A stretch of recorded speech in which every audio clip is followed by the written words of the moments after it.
What is happening? DC fans, comic book fans, movie fans alike. I know y'all miss me. I miss y'all too. I am Dial, and this is another edition of my life. I'm back. Once again, another hiatus for me. I get it. It's a pattern. I understand. Dude, life is crazy. Just like everyone else. Everyone's going through crazy stuff in life. I am too. But you know what? I'm here now. That's all that matters. We're here to talk about the dang thing. You guys think I wasn't going to talk about this movie? Y'all are bugging right now. Y'all are freaking bugging. But yeah, we are here to finally get back into James Gunn's DCU, DC Studios. We are back talking about it. Talk about technically the first installment of James Gunn's DCU, Superman 2025. It is here. It's been a long time coming. I have been waiting for this film for so long. It's my most anticipated film of the year. I just can't believe we finally got this movie, man. I can't believe it. But anyway, we're here to talk about Superman 25. Joining with me today, I have finally breaking his DC curse. He's finally on the DC stream. Yes. We have Darkness Under the Wind. Yes, and I can finally say this with full confidence. Finally, I'm on a DC stream! Yes. We finally got him here. Yeah. And hey, what a better Suck it, Mikey. You can suck at one. I am not a DC fan, my guy. I love DC. I'm a diehard Batman fan. What more can I say? I love DC. That is what I adore when it comes to the superhero genre. Give me more of what James Gunn's got in store and what Matt Reeves has in store with his Batman universe, baby. Yes. Oh man, I cannot wait. Hopefully, I'll admit I started up the stream a little prematurely. I didn't give people. Yeah, I know. I got the notification. I'm like, oh, we're doing it now. Okay. We're doing it now. I was like, I'm not waiting. This is a perfect opportunity. I got nothing going on. So it's like, I did put the link out there. We'll see if anybody else comes to make a surprise appearance. But hey, regardless, we're going to have a good in-depth discussion about this film. And so far, okay, we have in the chat, we have Rhea from the Glimmer Cast. What's up, y'all? Evening. Looking forward to the discussion. Absolutely. Future Funk Vibes. Oh yeah, you liked my countdown intro there. Cool. You and changed it a lot, I noticed. I'm like, oh, he's changing it again. Yes, I like to change it up every now and then. Like to have some variety. So nice. That's what I like to do. And then Blue Jay said he's on his way back home. Yeah, like I said, this was improv. Like I was just like, we're just going to it now, while I have the time with me. And I did also send a link to Rhea if she's able to. If she's able to come on, she's more than happy to. And we'll see who else comes on. But anyway, enough of those shenanigans. We're here to talk about what Superman, so let us get into it. And as always, we have to remind the viewers out there, this is a spoiler-filled discussion. This movie's been out for a couple of weeks, and I'm sure everybody has talked about it to death at this point. All the details, all the surprises, all the box office, and all the other future stuff coming in. I'm sure everyone has already talked about it. So if you have not seen Superman 25 by now, and you don't want to know anything about it, first of all, why are you on the stream? This is spoiler stream. Come on. Reading's fundamental, ladies and gentlemen. So you have been warned from this point forward. It is very vital you read, everybody, because if you do not read, then that is going to be a very big problem for you. Yes, absolutely. Okay. So much to unpack. A lot to unpack. I'm going to try not to bore y'all to death about it because I'm sure it's been heavily documented over the past couple of years. The DCEU that was originally helmed by Zack Snyder, it's gone. It was on a weird trajectory with that franchise. Which it's not Zack Snyder's fault, by the way. It's the old regime, so blame them for it. Yes, the old regime at Warner Brothers, didn't know what to do with DC. Like it had no direction. It was just trying to catch up with Marvel and just shoehorning in Justice League way too prematurely. You guys know, if you guys have been, following my channel for the longest, you guys know that Man of Steel was one of I think my favorite Superman film. I loved Henry Cavill as Superman. I thought Zack Snyder did a good job with that film. When it comes to the other DC EU installments after that, it's very mixed bag, to say the least. I don't have to go through the entire thing because I've talked about it to death on this channel. But I will say, even though there's been some mixed results here and there, I would say for the most part I was a fan of the majority of the projects. But there was no denying that when it comes to the fans and the general audience, people were very split on the DCEU. And when it came to the box office, it was even worse with that. We definitely don't have to regurgitate the slur of DCEU movies that just bombed, starting from Black Adam to Blue Beetle. It was and Aquaman, and I enjoyed the majority of those films, but it was just it was bombing hard. And whenever I think of the DCU, I think of Birds of Prey. So I'm just like, we get projects like that. Then we get projects like Studio Squad. So yep, and the Wonder Woman 84s and Justice League. It was a mess. But I did like stuff like Aquaman. I liked Blue Beetle, James Gunn's Suicide Squad. We're about to talk about him in a minute. But so there was some good stuff in there. But it was no denying that it felt like DC, it just needed to move on because there was just so much baggage that was carrying it ever since Snyder overwhelmed most of the DC projects. I know there's going to be some Snyder fans out there that are very upset about the situation and how it is right now. They want the DCEU to continue, especially after Zack Snyder's Justice League, the Snyder Cut coming out. And so I know a lot of people are upset that James Gunn is just pretty much wiping the slate clean again and getting new actors and going into a completely different direction. I feel you guys. I really do. Did I want to see Justice League 2 and 3? Did I want to see that version of DC continue with some stuff? Yes. But it was not successful. It was not as successful as they wanted it to be. And so it's like, in order for DC to really come out of the ashes that it's been in, we have to start new. We have to. So it's like, I feel bad. I'm not going to throw shade at the Snyder fans because I consider myself a fan as well. But but more importantly, we're DC fans more than Snyder fans. We want DC to flourish with all the characters and all the lore and all the universe building, that the potential that it could get. We want it to be on the same level as Marvel. We want to have the same respect as Marvel. So it's like, that it is what it is. So you guys respect on the name. Yes.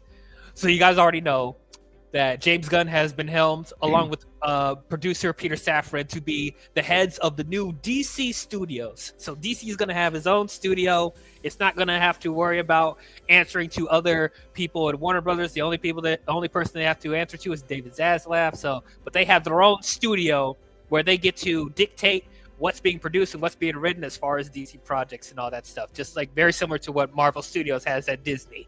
So I thought, great idea. I've become a big fan of James Gunn. I've enjoyed. I would say at first I wasn't a James Gunn fan because he's written stuff like the Scooby-Doo movies, which I didn't care for. Super, I didn't really care for. What was that horror film that he made? Slither. Yeah. I thought that was okay. I actually did like. Hey, speaking of Snyder. He wrote Zack Snyder's Dawn of the Dead. That actually was good.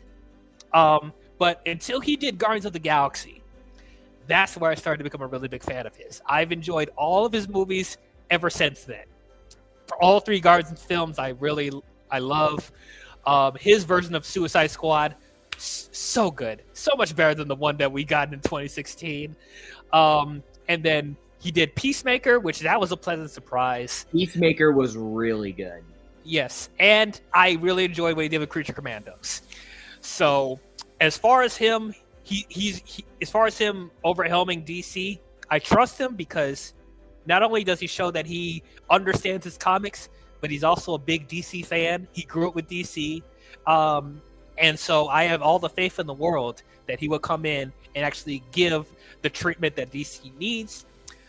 Though what I was very surprised about was that he decided to direct this Superman film, this new Superman film that we're getting. And I was very surprised because, like, if you've seen James Gunn's work up to that point, even though I've enjoyed a lot of his stuff, I felt like, does his tone and structure, does it fit for a Superman film? You know, because it's like, I don't want that typical off-color type of humor, like dark type of sensibility that he does with Guardians or with Suicide Squad. Like, if you're going to do Superman, he has a specific tone that he has to have, and it's like, will James Gunn be able to adapt to that, you know, hope and optimistic type of tone, a little bit more serious than what he's done before? Would he be able to match that? And, you know, I still had all faith in the world that he was going to do a good movie, because I know he knows how important it is to get this right. And especially with all the turmoil that's been, you know, all the judgment that Superman's been getting over the years, that people think that he's boring or that he's overpowered or that Snyder's version was too serious, that he was too godlike. He's heard all the criticism. So I know that he's going to come in and actually do it right and get more inspiration from the comics and the animated series and other stuff like that. He said that one of the biggest influence making this film was making All-Star Superman, and from the All-Star Superman comic and Superman for All Seasons and the animated series. Those, and obviously Christopher Reeve, you know, because everybody takes from the inspiration from Christopher Reeve. So yeah, I had all the faith in the world in this film, you know. And when I saw the marketing for this movie, you guys seen it. I talked about it to death about the marketing, the trailers, the first looks, the images, all that. I've been loving everything that I've seen. Like, every time I've seen something from this movie, it's just gotten me more and more excited. But at the same time, I was hoping I wasn't setting myself up for disappointment.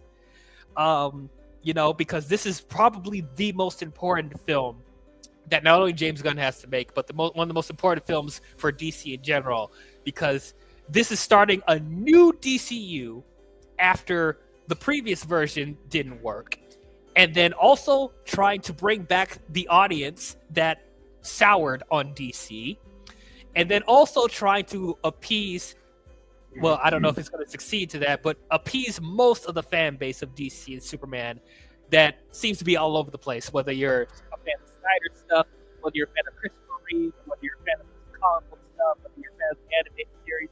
He's trying to find a way to find a new balance. Most people, he's not going to succeed on bringing everybody back. What's the majority back? And obviously, one of the biggest contention with this film was that, will this movie make enough money? Will this make $1 billion? Will it be the highest grossing film? Will it be the highest grossing Superman movie? And I said to that, it doesn't matter. Honestly, you should expect for this movie to underperform, because that is not the most important thing for this film, surprisingly enough. I know people want to be like, but this movie cost $200 million. It needs to make a profit. Like, yeah, that's important. But in this case, when it comes to DC, when it comes to this movie, the most important thing is they have to make this movie great. If this movie is great, if it's positively received, it will set up success for the DC films after this.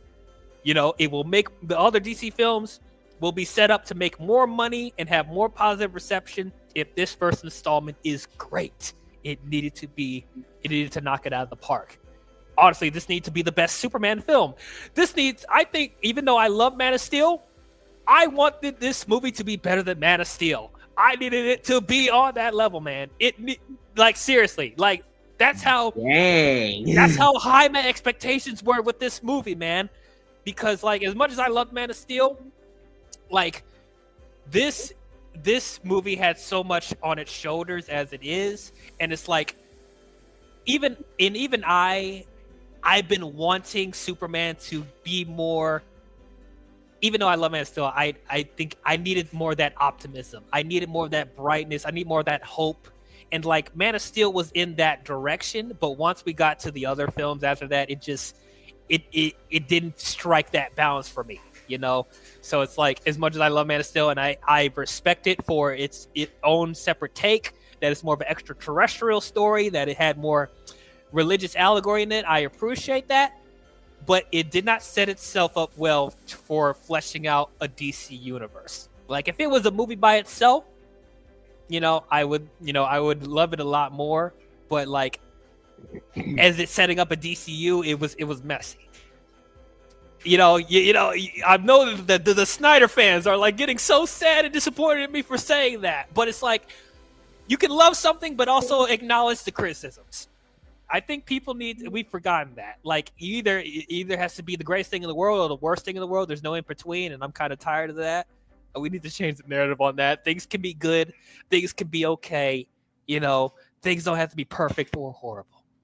But anyway, and I'm not even going to go into the casting, because like I was on board with all the casting. And it's like, what I appreciate with James Gunn when he's doing this casting, that he's not trying to get A-listers. He's trying to get the best actors for the job. Because I'll tell you this right now, I didn't know who David Cornsweet was. I didn't know who Me neither. I didn't know Rachel Brosnahan. I actually forgot who Nicholas Hoult was until I found out he was in some of the Fox X-Men films. I'm like, oh, him. Okay. Yep. The biggest stars in this movie was Nicholas Hoult and Nathan Fillion. Like, those are literally two of the biggest stars in this movie, which I appreciate James Gunn for doing that. He's trying to make new stars, And the first time I saw David Cornsweet, I mean, look at him and tell me that he doesn't look like Superman. Like, come on now. Instantly, I'm like, yes. He is great. I will say this, before we get into the film, I'll just say right off the bat, he was really, really good. Yes. His performance was great. Mm-hmm. And it's like, I didn't instantly be like, oh, that's not Henry Cavill. Oh, like, I wasn't thinking that at all. Like, the first thing I thought of was like, does he look like Superman? Yes, he does. Yes, like, he's got the look. He's got the look. He's the tallest Superman too. He's like 6'4". Oh wow. Yeah, he's a tall man. And I even noticed that when I saw him when I was watching the movie, like, when I would just see him and be like, dude. When he's like standing next to Rachel Brosnahan, I was like, dude, that is a tall man. He's a big dude. So, like, all that stuff. You don't want to meet him in the back of an alleyway. Let's just put it that way. Absolutely. Now, I will say, going into this, like, was I taken off guard that we got the Kingdom Come logo instead of the traditional S? Yeah, I was. It took me a minute to adjust to that, but once again, what I appreciate about the suit, and we'll talk about that more when we get into the movie. But like I said, he's taking inspiration from all different versions of Superman. He's not just going from one specific thing and going with it. He's trying to, like, the one thing I remember he said when he was making this movie was that he said that Guardians of the Galaxy was his homage to film. And he said that Superman was his homage to comic books. And I gotta tell you, I definitely see what he means after watching this movie, because let me tell you this, man. Superman, I had a good time thinking about this too, because it's been a couple of weeks I had to sit on this film. But I think I am ready to say this right now. This is the best Superman film I've ever seen. Wow. Yes, this is the best Superman film I have ever seen. Yeah, I love this movie. I loved it. It pretty much met most of my expectations, if not all of them. I was blown away. Oh, we got another guest. We have Blue Jay. Hi, everybody. Glad you could finally be here after me pushing it back numerous times. Yeah, and it was so sudden. Yes, I was just like, you know what? I have nothing going on. I'm like, we're just going to do it now. We're going to do it now. Shoot the shit. I got it. Gotcha. Yes. But anyway, as I said, I love this movie. This is the best Superman film, in my opinion. Yes, it edged out Man of Steel for me. I I had such a grin on my face the whole time.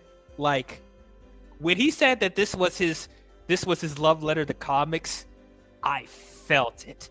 Like, I know we like to throw out a lot of times that when we're watching comic book movies that, dude, this literally felt like a comic book come to life. This felt like I was reading a comic book. Dude, this more than almost any comic movie I've seen, this felt the most comic booky. This is the most comic booky film I have ever seen. It literally felt like, I know this is regurgitating this a lot. It literally felt like I was just reading a Superman comic book. This is what I wanted when I said I want that over the top, weird, zany, like not grounded. This is the stuff that I wanted from a Superman film. Like, we're tired of the grounded, realistic take. Like, we had his time and we appreciate it. But right now, I want to get back to that comic booky, alien, supernatural stuff. And James Gunn gave it to me. Dude, the world building of DC, like it. There's so much that James Gunn put into this film, and I did not feel lost. I did not, and I was trying to separate my comic book brain from the filmmaking brain, because I know going into this, people were complaining that like there was, you know, concepts and world building stuff that they felt like they were just thrown into it, and it felt like there was a lot to take in, and to an extent. Oh, we got another guest here. I haven't seen her in so long. I'm glad that she's finally here. We have from the Glimmer Cast, Raya. How are you doing? Good evening. Good to see y'all. Yeah, it's been a while, but I'm glad I could join y'all. Yes, I appreciate it. I know I was like last minute on it. I'm like, we're just gonna do it now, but I was like, I was just feeling it. Like, we're going to shoot the shit right now while I have nothing going on, and I've been waiting so long to talk about this film. But yeah, so like I said, I try to separate my comic book brain from my filmmaking brain, and I was trying to like objectively like not only look at it as a comic book film, but actually look at how it is structurally as a film. And yeah, there are a couple of like, this movie's not perfect. I will definitely get into the criticisms. I don't think it's like a flawless film. And there definitely are a couple of criticisms that I heard about this movie that I do understand and somewhat agree with. But even with me, like even with all the stuff that they threw into this movie as far as world building and characters and stuff like that, I did not feel lost. And it's not just because I'm a comic book fan and like I already know the history of Superman. I already like know the history of certain these DC characters. Like, because there have been other comic book movies where they threw a whole bunch of stuff in there and I felt completely lost, or like I didn't know what was going on. But this one, like, I don't know how James Gunn did it, but he threw in so many interesting and like zany concepts, and I was just like, I was eating it up. I understood what was going on. I wasn't lost in the plot. Like, this is how you build a DC universe. Like, this is some of the criticisms that I had with some of the DCEU stuff. And I felt like James Gunn addressed a lot of the criticisms that I had with the previous DC films in this movie. David Cornsweet as Superman, I thought he was great. Absolutely great. And like I said, I do feel like I enjoyed this take a little bit more than Superman. And I think one of the biggest reasons because of that is James Gunn made Superman a more relatable character. Now, I respected Zack Snyder's take with Henry Cavill, making him more of like a godlike figure and making him more like an alien, like a First Contact story. I appreciated that take, but it's like with David Cornsweet, it felt like we were able to connect with him more on a personal and emotional level. Like, it felt like even though he had all this power, like it felt like he just felt like he felt human. He felt more human. Like he's flawed, you know. He's not perfect. Like, as they established in the beginning of the movie, which I really wish that they did wait to show this in the movie. Like, I know they wanted to get people in the seats, but like that whole opening sequence with Superman crashing into the Arctic and Krypto saving him, I wish we did actually wait to see that in the movie. But like, just seeing a vulnerable Superman like that, but him overcoming his obstacles and stuff like that, and showing that like showing more emotion and showing more of like his relationships that he has with Lois and the Kents and all that stuff, and even the other superheroes in this movie. Like, I was able to connect with him more on a personal level, more than the other versions of Superman that I had up until this point. And the other DC characters, when I was worried, and a lot of people were worried that they were going to take over this film, and it's like, oh, it's not going to feel like a Superman movie. That is what concerned me. And yes, he was able to control that just a little bit. However, I still think that, like, you know, the Justice Gang, Metamorpho, they should have just been there just a little more shorter. Just be there for like a minute or two, like one scene with the Justice Gang, and then all of what we got with Metamorpho in that one scene with him and Superman. Keep it that way, and then after that, we don't see Metamorpho in the film again. That is what they should have done. That way, it would have felt more like a Superman film, and if, to me anyway, this would feel like that. Hey, this is Superman alone taking on Lex Luthor and stopping his plans in the third act. That's just me, but that's what I would have preferred. I still like what we got, though. Don't get me wrong. Oh no, I completely understand that. And honestly, like, if the movie was like a little bit longer, I probably. Yeah, you know what? That's the other thing. This movie was so fast paced from the beginning to end. I was like, "Holy crap! We're really jumping into everything here." God dang. Yes, like I feel like that's a positive and a criticism, which we'll get into more when we talk about the actual film. But it's like, this movie's only 2 hours and 10 minutes, and I'm surprised how much he was able to 1 hour and 58 minutes if you exclude the credits. Yes, exactly, that too. So it's like, I'm so shocked of how much James Gunn was able to put in this movie with how short it actually is. Yeah, and it's like, wow. But anyway, I've talked enough about it. You guys know I enjoyed this film. Let's get these people's thoughts. Let's start with you, Darkness. What did you think about Superman 25? All right. Starting off with the man who finally breaks his curse. Okay, yes. I like it. I like it. So, first things first, I will say this. Heading into this film, I've said this before. I was very skeptical heading in, especially like before when this movie was first announced, because I'm like, okay, DC needs this film to be successful, and the story needs to at least be really good. Not incredible or a masterpiece, just really good. A good classic story on Superman, which, by the way, I made a pitch on back in January of 2023, before the slate even released. I made a pitch explaining what should happen in this film and how to truly begin the DCU. So I'll talk a little bit about that if you guys want, but like I will say this, that okay, yeah, I see Rand nodding down there. Okay. but yeah, so heading into this film, I was like, this needs to be a hit. And before James Gunn became CEO of DC, and before we even got the first season of Peacemaker, him as a filmmaker, I was in DC, I was just like, he's okay, because I'm gonna be honest, his Suicide Squad film was not a good start for him in DC. I'm sorry. It was not a good start for him in DC. I have my issues with the film, but I will say this though, the cast and the crew and the squad itself, I liked them. It's just the story was just not it for me. However, I did like James Gunn. However, in DC, when we got the first season of Peacemaker, that was when I was like, okay, James Gunn being in DC was not a bad thing after all, if we're going to get projects like this, which made me look forward to Superman a little more as time went on and when he became co-CEO of DC Studios. So fast forward, we head to this movie, and I'm watching it. I'm like, please at least be really good. And I was so happy with what we got. My only criticism was the Justice Gang and Metamorpho feeling like they took up more. Because this, one of the things I kept saying about this film was that like this film must not feel like a Superman and movie, since this is the first film in the DCU and because this is the first Superman movie in the DCU. So that is where I was standing at.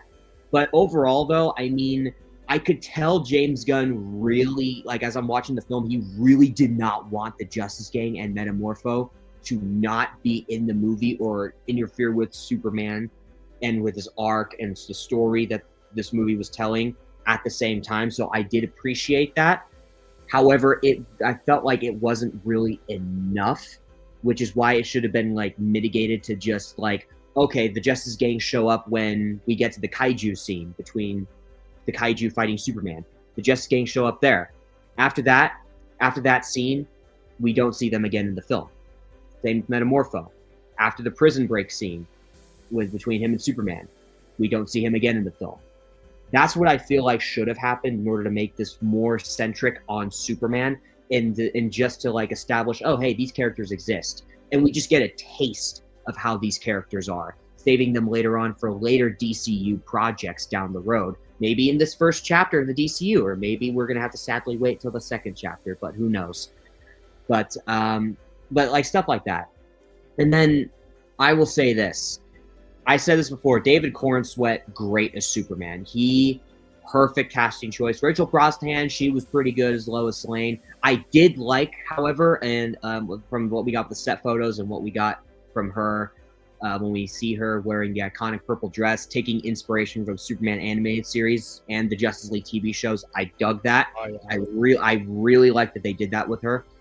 And I will say this. The standout star for this film was Nicholas Hoult as Lex Luthor. Oh my God. He did such a good job at his performance, and the character, this version of Lex, was just so good. I was like, oh man. And man, I can't wait to see him again in the DCU, because Nicholas Hoult as Lex Luthor, perfect casting choice. Standout star of the film, absolutely perfect. And yeah, man, this movie was so good. This movie was so good. And the cameos that we get in this film, the two that we get, especially one involving a helmeted dude.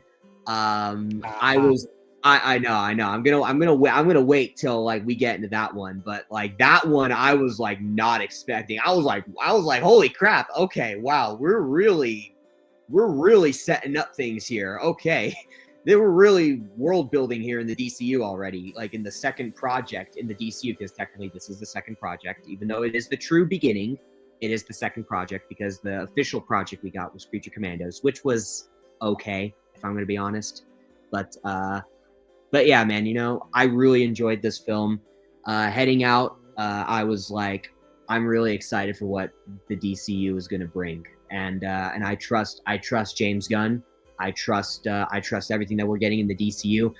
I just hope when it comes to the humor in certain moments like that, it doesn't like, I don't know how to put this. Like, hopefully it doesn't like affect characters like Batman or Swamp Thing to where they're like, to where it doesn't kind of fit in. That's the thing that kind of concerns me. But other than that, though, you know, I'm all for what the DCU is going to be bringing my way. So, James Gunn, I trust you. I trust you, sir. Yes, absolutely. All right, let's get to Blue Jay. What did you think about Superman 25? James Gunn, you son of a bitch, you did it again. you never let me down. You did it again, man. You keep on cooking, man. Yeah, I really liked the movie. I really liked it. What I appreciated about it is that you can tell that Gunn pulled back on the Gunnisms to me, because when you compare to something like Guardians and Suicide Squad, you can tell they're like James Gunn's types of movies, include the humor, how he plays with tone. I kind of like the fact that this is more, for lack of a better term, kid friendly compared to the other films that he has made. You can tell because the Gunnism is still there. Like some of the humor, some of the music cues, and he's only like 2 songs in it, so he Yeah, he has to put a song in there somehow. But I really like the fact that this is a Superman film, not a James Gunn Superman. This is Superman. Yeah, so it's not like his style of filmmaking is not overtaking the entire film, which I really do appreciate that. I do like the fact that I like David Cornsweet. He's a pretty good Superman, although I don't like comparing the two. Like, I feel like comparing both him and Cavill is a little unfair because they're just too different. They're just so different from each other, and it doesn't. It's I don't know. It's just doesn't seem fair to me. I mean, even film wise, Rachel Brosnahan's good as Lois. I do like the Justice Gang are cool. I do see like they're not. I don't think they're not needed as much, but it is more so to kind of establish this world, this already established universe. So, Mr. Terrific is obviously the standout, but I feel like you got Guy Gardner who's there to talk shit, Hawk Girl she got shortchanged a bit because I really do. I'm a big fan of Isabella Merced. I think she's there to just look badass with the wing and kind of just screech at the camera like, they did her dirty on that one. That's like, oh, what the fuck you doing? That screech. I'm like, okay, I guess she's Hawk Girl. She's a hawk. I was kind of caught off guard from that too. I was like, oh, that was a little okay. That was a little bit much, but I'm like, okay, whatever. Yeah, I mean, that dude, Lex Luthor is just chewing the scenery every time he comes out. Like, I swear, I think the way he talks, for a second there, he reminds me of like Mandark. He's close to like ha ha ha ha ha ha. He's such a cartoon in a very good way. You can tell that most of it I get from not from a comic book wise, but the animated series from DC, like Superman the animated series, like just like random shit just pop on over, like this giant kaiju just comes out like, oh yeah, he's a small kaiju. Next day later, he's a big old kaiju. Like, good, like, really, dude? That's that weird comic booky stuff I'm talking about. Just throw that in there. I'm like, okay, yes, we're in like at first it did felt kind of like I saw this twice. So the first time I saw it was on a Thursday. I literally was like, okay, I gotta work right to the theater to see this thing.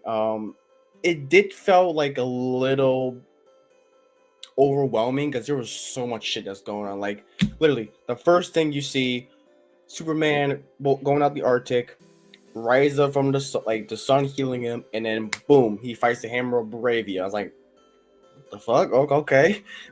And you got the freaking Pocket Universe where he's got these monkeys typing keyboards, like tell me. I was like, okay, that's legit. That rumor was true. That was very James Gunn. I feel that was very James. Gunn. I'm just sitting there. I'm like, I realize, like, okay, I get it. This is like full, like, expect anything in this universe, but at the same time, though, just like turn your brain off and just. Well, I was rolling with it. I was like, okay, that was very James Gunn. But yeah, I watched this twice. This was worth the wait of the year. I wouldn't say movie of the year. It's I have a certain K-pop group in my head that's been in my brain since it came out on Netflix. So yeah, that's the movie of the year for me. But other than that, man, James Gunn, it makes me really excited for this whole universe. I really trust Gunn, and all the stuff I've been hearing about. I think Supergirl. I think a new Wonder Woman movie's being written. I'm like, man, we got one movie. Let's not say that DC's back, y'all. Like, okay, let's get Supergirl. I particularly want to be like, DC's back, Superman. I know, but like people were saying that about Marvel, but Deadpool, Wolverine, like Marvel's back, y'all, and we got Captain America, Brave New World. Yeah, that's true. And then Thunderbolts, Marvel's back, y'all. Then we got Ironheart, okay. It's like it's a pattern, y'all. It's a pattern. Yeah. But let's wait for. We got Peacemaker. We got Lantern, Supergirl. Let's baby steps, all baby steps. But for right now, DC's in a track. They're in the right path right now. So yeah, I really like this movie. I enjoyed it a lot. All right. Last but not least, waiting so patiently, let's get your thoughts, Rhea. What did you think about this film? So I saw the movie 3 times. So the first time I saw it in IMAX, I saw it the Tuesday it came out for the special Amazon screening. Then I saw it again that Thursday for like the general screening. I saw that in Dolby Cinema, and then I just saw it again yesterday in IMAX 3D. So the way my viewing experience, I think that kind of determined how much I enjoyed the movie, to be totally honest. Across the board, I do average it at like a 6 out of 10. And I know that sounds really low, but it's just to reflect that I enjoyed more about the movie than I disliked. So I hope that that makes sense. That, yes, there are a lot of things that I'm critical of that I'll kind of go over a little bit. But as far as like watching the movie in Dolby Cinema, I think that that's my preferred method because I saw it in an AMC, which has the reclining seats, and those are a lot better viewing experience, especially for 2 hours or more. Yeah. So I was just, used to that as a cinema goer at that point, sitting in like a regular comfy seat in IMAX with like 100 other people in like a cinema, in a stadium sort of sitting. Like I had, kind of moved past that, unfortunately. So I got a little bougie and I enjoyed the premium reclining seats of the Dolby Cinema experience more, which allowed me to kind of enjoy the movie a little bit more. So I will say that overall, the movie has really kind of shifted my brain around like how I interpret these characters and what the intention was behind how they were incorporated into the story. During my first viewing, I was really critical about so much of the focus being off of Superman and the relationship that I felt Clark/Superman had with Lois, which was a big selling point in the marketing. We saw very little of it actually on screen. A lot of like the chemistry and relationship building, it didn't really happen outside of what we actually saw on screen because Lois was, working alongside Mr. Terrific to save Superman. And yeah, she also had scenes with the Daily Planet folks. And it just seemed like they didn't really get to spend a whole lot of time together. So I would have liked for there to be more of an integration of Superman, not only just like with Lois, for example, that's like a glaring example, but also where Superman's presence in the lives of the Justice Gang and with the Daily Planet and with Lex, there was, in my opinion, there was an absence of a connective tissue, or at least like an explicit sort of, this is what these individual groups think of Clark/Superman. It was more just like, maybe this is a good thing, but maybe I interpreted it as a bad thing through my initial viewing, that jumping right into the day-to-day life of Clark at the Daily Planet and Superman engaging in the kaiju battle with or alongside the Justice Gang, I didn't get a sense of like what his role was in the world. Going into the movie, I thought we would be seeing a Superman who felt antiquated in a world that no longer needed him, basically, which is not what we got in this movie. But to be honest, I feel like there was kind of a subtext there. And that subtext was, yeah, why is Superman really needed here if the Justice Gang can take down the kaiju and the Celestial Imp on their own? He even says, oh no, the Justice Gang has that covered, when the Imp is like, having the battle with the Justice Gang outside his window when he's talking to Lois. So it's unfortunate that I got that impression because the movie didn't really give me much to give me a sense of how much the world depended on him outside of the core conflict of the Bravia and Jarhanpur conflict. We didn't see any of that on screen. So we had the text overlay, which kind of gave us a sense of that. But I felt like that was such a like through line of the conflict that was driving the story until we learn about Lex's true intentions of bringing in Superman, that just to, you know, destroy him. Us like focusing on that conflict, that international conflict, and how Justice Gang didn't want to get involved, and now Superman's kind of a war criminal because he took matters into his own hands, and Lex gets, you know, full authority from the government to apprehend him. Like there were like a lot of connecting tissues. Again, like I said, to that we had to kind of like make leaps of faith, or I guess like make assumptions on how these relationships existed prior to us seeing them on screen. And I didn't really like that because I was already kind of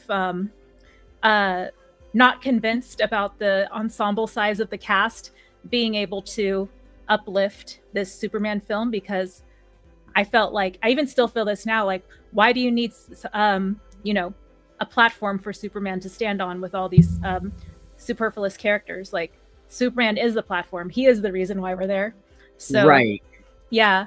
So just all that to say, like, you know, diving right into, like, you know, the world, the established world, that was great for pacing. But I do feel like, you know, there was not a sense of stakes, because I didn't feel like there was a clear, you know, foundation made for like where Superman's presence in the world really stood, with all of his, you know, other relationships with Lois and Lex and Daily Planet and the Justice Gang and, you know, the government. Those are all things that, like, even with, you know, this lived-in world that we're jumping into, I feel like those are important things that we probably should have had that extra 20-25 minutes to establish. So I hope that makes sense. Those are my, you know, rough opinions. Okay. Cool. Yeah, definitely. No, I agree with you. I do agree with you too, and I definitely do agree with you about the whole Justice Gang thing, because it's like it definitely did feel like heading into this that it's like, oh yeah, these characters are going to be here to help out Superman, when Superman is like his own entity. Everyone is more familiar with that character. So like it just made sense if this was solo, which kind of brings me to what I mentioned earlier about a pitch that I made back in January of 2023, before the slate even released, by the way. So the pitch that I made was that Brainiac is the main villain, Superman's taking him on, Lex is also in the film, but he's a side villain this time. For the first time ever, he's a side villain in a Superman film. And then throughout the process of Superman taking on Brainiac, we see buildup of Lex becoming his arch nemesis and growing to really hate and despise him because of all the legal stuff that he's doing. And during all that, and Superman finds out a little bit about that, taking inspiration a little bit from the very first 3 episodes of Superman the Animated Series. And another thing that I came up with is that, like, after Superman defeats Brainiac near the very end of this film, Lex should have an encounter with whoever the first big bad of the DCU would be, and they come up with an agreement to take down Superman. Lex agrees to join him or her, depending on whoever the first big bad is going to be, and that sets up the first Justice League movie, because you could do the Legion of Doom, you could do Lex being the villain of this Justice League movie, because Lex never really has ever been like a Justice League like villain in a live action film. So I mean, you could do that, and then after that we take a break from Lex Luthor, because honestly, a lot of people have been saying this before, and a lot of people are kind of like, don't really want to see Lex as the main villain of a Superman film like for a while. Yeah. I had a quick question. Oh, no, go ahead. So, Darkness, do you think that with Lex being detained and going to Belle Reve, that gives him an opportunity to start forming the Legion of Doom? Or do you feel like, no, he's just going to be in jail and we're not going to see him again? No, okay. This is the other thing I kind of wanted to touch on. I was actually going to bring up this theory a little like later on, but since you asked that question, I do think that because of that, one of two things will happen. One, that what you just mentioned, or Waller visits him, because Belle Reve is who's the head of Belle Reve? Yeah, It's Amanda Waller. Waller. So what if Waller visits Luthor and he's like, I will bail you out if you promise never to mess with Superman again or do any of this illegal stuff, and you do a couple favors for me. And then throughout this first saga of the DCU, we see some little favors that he does for her, and then Lex finally gets bailed out. He goes back to Metropolis, runs his company, and then and then a little bit later, after he returns back to Luthor Corp, or which weird, kind of weird calling it Luthor Corp. I like it, but yeah, it was like Luthor Corp. Yeah, Luthor Corp. I know it's different, which I appreciate, but at the same time, it's like Luthor Corp. Okay, but he goes back to Luthor Corp, and then when he's there at Luthor Corp, a little time goes by. He vows to never mess with Superman again or do anything illegal, but he secretly still holds hatred for Superman and vows to get back at him, but he doesn't reveal it. We're then going on to, as more time goes on, he then goes into politics.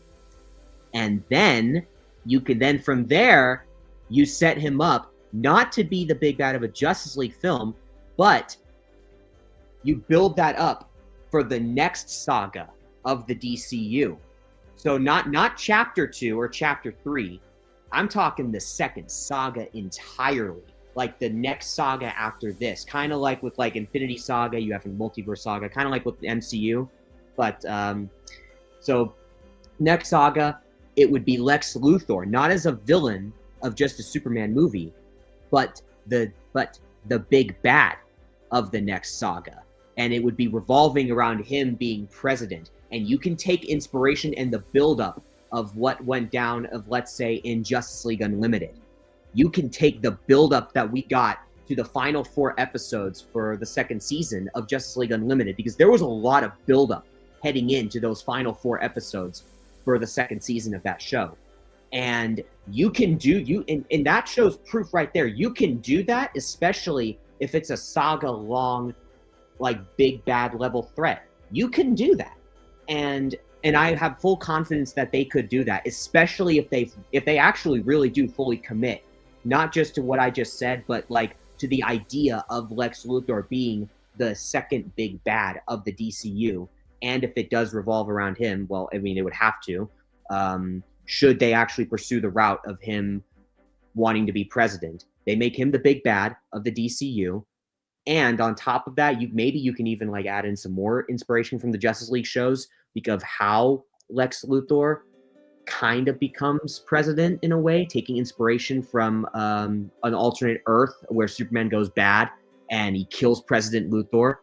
He learns about that, and that's where he comes up with the plan to try and ruin Superman, doing whatever it takes to absolutely ruin his image, and at the same time not wanting to get himself killed, but wanting to make that as a way to like show why all heroes are bad, and he is the one true power running the US and maybe even the world if he does want to go that route, which he likely would, because it's Lex Luthor. I will say though, like I'm really, because whenever we do get a Justice League film, I don't want them to do the typical alien invasion stuff that we're doing. So it's like I would hold off on doing a Brainiac, or definitely don't touch Apocalypse for a long time, like a long time. But I definitely want to see like a Justice League versus a Legion of Doom for the first movie, because like that's something different, and that's something like that we haven't typically seen in like a superhero team up movie like that, like all the villains against all the heroes. So I don't even know. We still don't know what the big the 10-year plan that James Gunn has, like its overarching story. So he probably will go in a completely different direction than that. Hopefully they reveal it finally at San Diego Comic-Con, because it's been 2 years now, sir. Again, I have to say that we need to slow our roll, because let's not forget, Superman just came out. It is 2 I weeks get it. old. I get it. I'm just saying. It's been 2 years since we've gotten anything related to the DCU announced. So, like, I would be fine if we got the rest of the first chapter announced. If we just got that, I would be okay.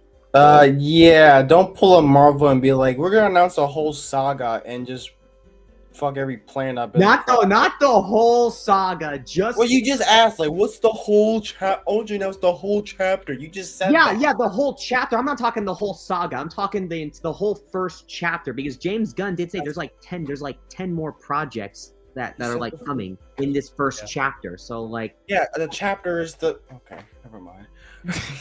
What? Yeah, okay, yeah. That's what I'm saying. Like, we are so conditioned from Marvel to get phases and slates and release dates, and like we're putting that same thing on James Gunn, even though he initially didn't even want to announce a Gods and Monsters thing. Like, that's the studio trying to.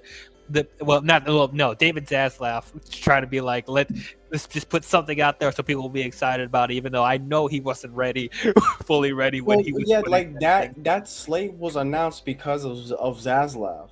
Yeah. Like James Gunn says time and time again that the way the DC operates is different than what Marvel operates. Is that Gunn wants a finished script. Yes, doesn't have to be finished script, like which I do appreciate that part. I do appreciate. Okay, it doesn't have to be like pitch perfect 100%. Like, this is guaranteed like an 89% round to like, no, it needs to be like a finished script. Get his approval, then you start casting and start filming. That's like literally. I think first off, what's even funnier is that Kevin Feige literally poked fun at Gunn for that. And then literally today, I think yesterday, mind you, hold on, maybe. Yeah, it was likely yesterday. Yeah, it was yesterday, and then literally Michael Waldron was literally helping write Doomsday while they are filming Doomsday. Like, that's such a contradictory, dude. Like, what the frick are we doing here? Like, Marvel, you want to get back up in your feet, you gotta just have something finished first. They can't keep doing that. Like, since Iron Man 1, they've been doing it all the time. Like, you gotta yeah, it surprised me. It like finding out. I feel like they talked about this a long time ago, but we just forgot about it. That Iron Man's like didn't have a finished script, and I was surprised how great that movie ended up being, despite of that. And I'm just like, okay, that you got lucky with that one. You can't keep doing that with these other Marvel films. And I know they don't translate like that. Just I can find, you can keep talking. If I can find a one article or tweet, because I remember I watched 3C Films.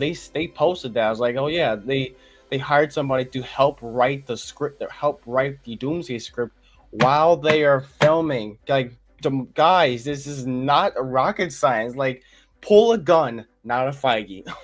Well, that's the problem. Go ahead, Maria.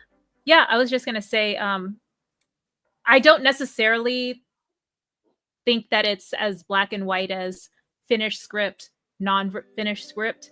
I think there is a foundational sort of story beats and dialogue that is integrated as a starting point, and then as filming progresses, even for Marvel and DC or any film really, where there's room for ad libs, there's word for improv or room for improv. So yeah.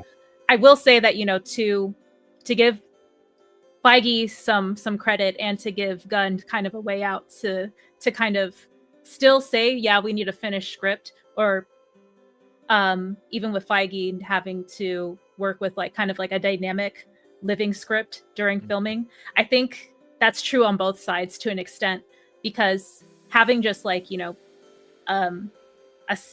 this sort of strict, core of, dialogue that you have to adhere to, even when there are changes in the production or, some things that might work better with test screenings than others. I think that kind of requires you to kind of be agile and, responsive to that type of feedback. So I just wanted to kind of clarify, like, the finished script versus having a, the core foundation of which that you're going to structure scenes around. I think that's where the finished script is, and then sort of like, navigating as you go along, making changes here and there. Like ad libs or something that kind of, or scene tweaks, that's perfectly fine. Like, not like, I'm not saying like you gotta have everything perfect, like, and just keep it that way. Is like, usually scripts don't come out as great until you start filming. That's how that works. So but I do appreciate Gunn's commitment and we want something finished first, like at least some parts of it being finished before you do anything. Like, don't cast nobody, don't do anything, just have something done first, then we'll do it. It's like baby steps, like taking your time. Like, that's why I appreciate Gunn a lot more. Yes, what I think DC Studios and James Gunn has an advantage over that that Marvel is like struggling with right now, being under Disney. Like, you suck. no, like this is no shade to Marvel. I know. I'm just BSing. I know the Marvel fans also will come at me, but like if you follow my channel long enough, you guys know that I enjoy both. And if I wasn't a Marvel fan, I wouldn't cover all the Marvel projects. I've covered every Marvel, every MCU project that's come out. So like, yeah, give me some slack here. But the DC Studios doesn't have the mandate of being like, we got to release 2 movies a year, we got to release 2 shows a year. Like DC Studios, since he is the head of the studio, he mandates when stuff is coming out. So it's not like Disney, where it's like they have to shell out products. It's not only with Marvel, but like Star Wars and the other Disney animated stuff, Pixar, whatever. When do we got? I think it's time for another live action remake. I'm like, so they don't have to worry about that for now. We'll see if Zaslav changes his mind, be like, hey James, look, you're doing well, taking your time and stuff like that, but we need to go up to 2 movies a year. Can you manage that? I'm gonna be honest with you about something, though. I mean, sorry, I didn't mean to cut you off, Jay.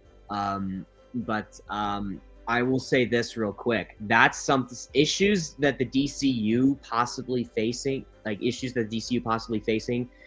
is something that does concern me. I'm not gonna lie, because once this first saga of the DCU does come to an end, now granted, I already gave a direction that they could go when it comes to the second saga of the DCU. If they want to pursue President Luthor, if they want to do that, if they want to build up to that, if they want to have this first saga be about while everyone's taking on whoever the first big bad is of this first saga, while simultaneously Luthor's being built up to be the next big bad in the second saga when becoming president and all that. While you can do that, the thing is, I will say this when it comes to like potential issues that the DCU could face, is that once this first saga of the DCU does end, regardless of however it ends, whatever happens or whatnot, whether we see passing of the torch or whatnot of a lot of mantles from one another, if we do see a lot of that, who knows? But the one thing I will say is that it is concerning, though, because it's like there is a chance that the DCU does face some problems, like how the MCU did at first. Not saying that like they're not going to have a direction or anything, but I'm just saying, like, issues overall, I think there is a chance that possibly the DCU does face some issues once this first saga does end, and we either when we begin transitioning or once we transition fully into the next saga. I hope I'm wrong, but I'm just saying, though, like, there is a possible chance that they do face those same issues, that they do face issues in some way, shape, or form once we do enter the second saga or once we're about to enter it. Oh yeah, like I'm not hoping for it. Oh yeah, no, I'm not hoping for it either, man, because DC's already had bad luck.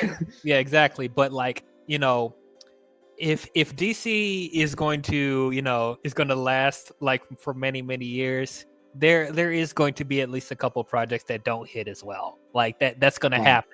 especially definitely. especially like if they end up being another well-oiled machine and they start putting out more products that they in a more consistent basis, and they're trying to meet more deadlines or whatever. If he ends up making himself make more deadlines, then yeah, there's going to be some cracks in the armor. But the important thing is, will they learn from those mistakes and bounce back? That's what's most important. Right. I think what I'm most concerned with, though, is the announcement of so many projects before I would even think that there's time to even enter into pre-production, let alone concept design of what the through line of a season or film would actually be. The reason I say that is because after Superman premiered, there was already talk of a terrific spinoff, and I think Jimmy Olsen spinoff is the most I guess like prevalent one that people are saying is actually going to happen. And that idea makes sense because it'll kind of be like a profile of different villains as told by Jimmy Olsen, as far as like what the rumor is. So that's cool. But my point is that the way that Feige laid out exactly where Marvel sort of overextended itself with so many projects and so many superfluous characters getting Easter eggs and references and cameos, I'm worried that we may see that again with this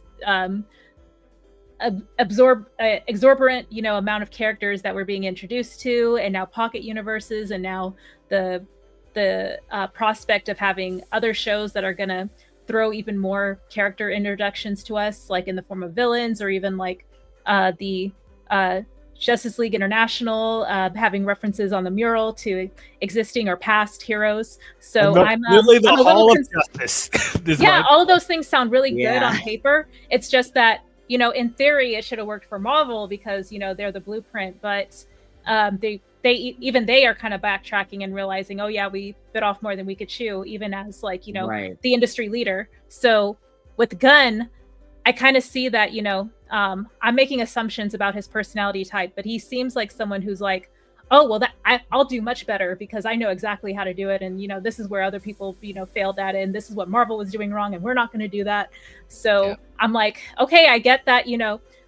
It's great to have a leader who's like very confident and that you could follow, who has a clear goal in mind. But as far as like execution, because he's never been like, in this, high executive role before, I'm hoping that, having that counterbalance of Peter Safran sort of being like the money person to just say, hey, so we're not necessarily making profit off of Superman, and where we're at right now, we're kind of trying to prove that the DC IP is still viable commercially. So we might want to, take a step back before we start allocating budget to all these different projects, and then maybe over time show that, we can have a good return on these projects as they come out one at a time. So I'm hoping that, the creative auteur voice that Gunn has, and that optimism and things like that he's really leading the company with, versus like kind of that more grounded numbers driven, okay, this is what this project is doing as far as like performance, and kind of like tempering expectations versus like just selling the audience on everything that they are saying, murmuring like, oh, this would be a good idea, oh, this would be a good idea, I want to see more of this character, I want to see more of that, and then just shelling out a series or a pre-production green light for every idea that comes across the table. That's what I don't want to have happen. So I just want more like, I guess, reeling in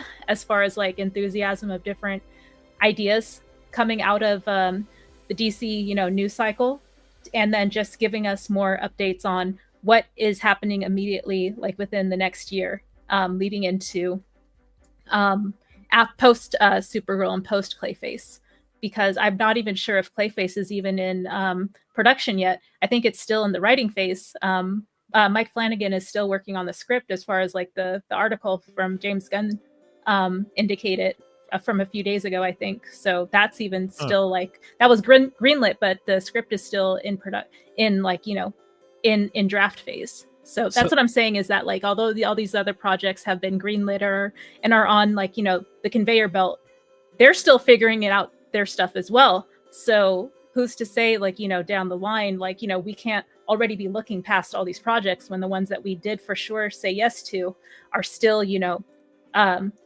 in active production, or like they haven't even gotten into production yet.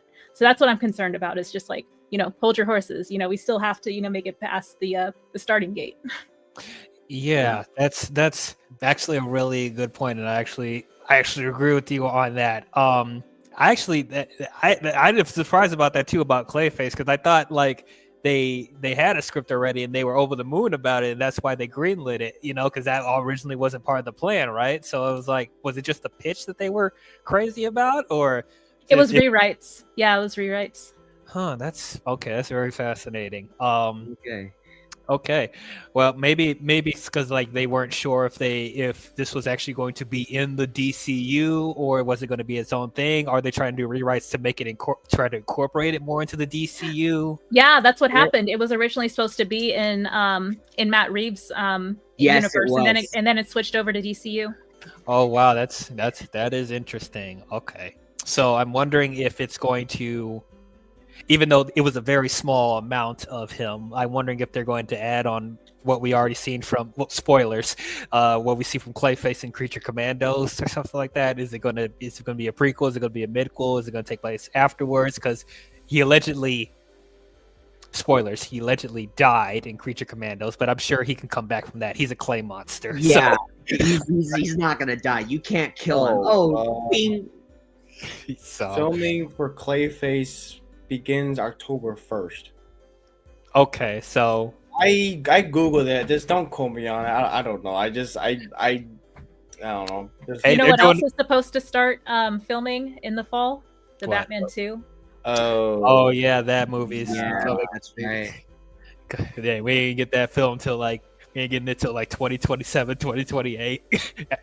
No, so like I had a theory. I know this is a Superman spoiler stream, but since we're talking about like, the outer realm of DC stuff, I was telling my friends on another stream that if the Batman were to come out, let's say 2026, 2027, if DC were to like hold it together at least to get Supergirl, Clayface, and then maybe Wonder Woman out the gate, because Wonder Woman seems to be like the one project that is getting the most buzz. That might be the easiest thing or like the most likely thing to get out of the way, maybe into like 2028, let's say.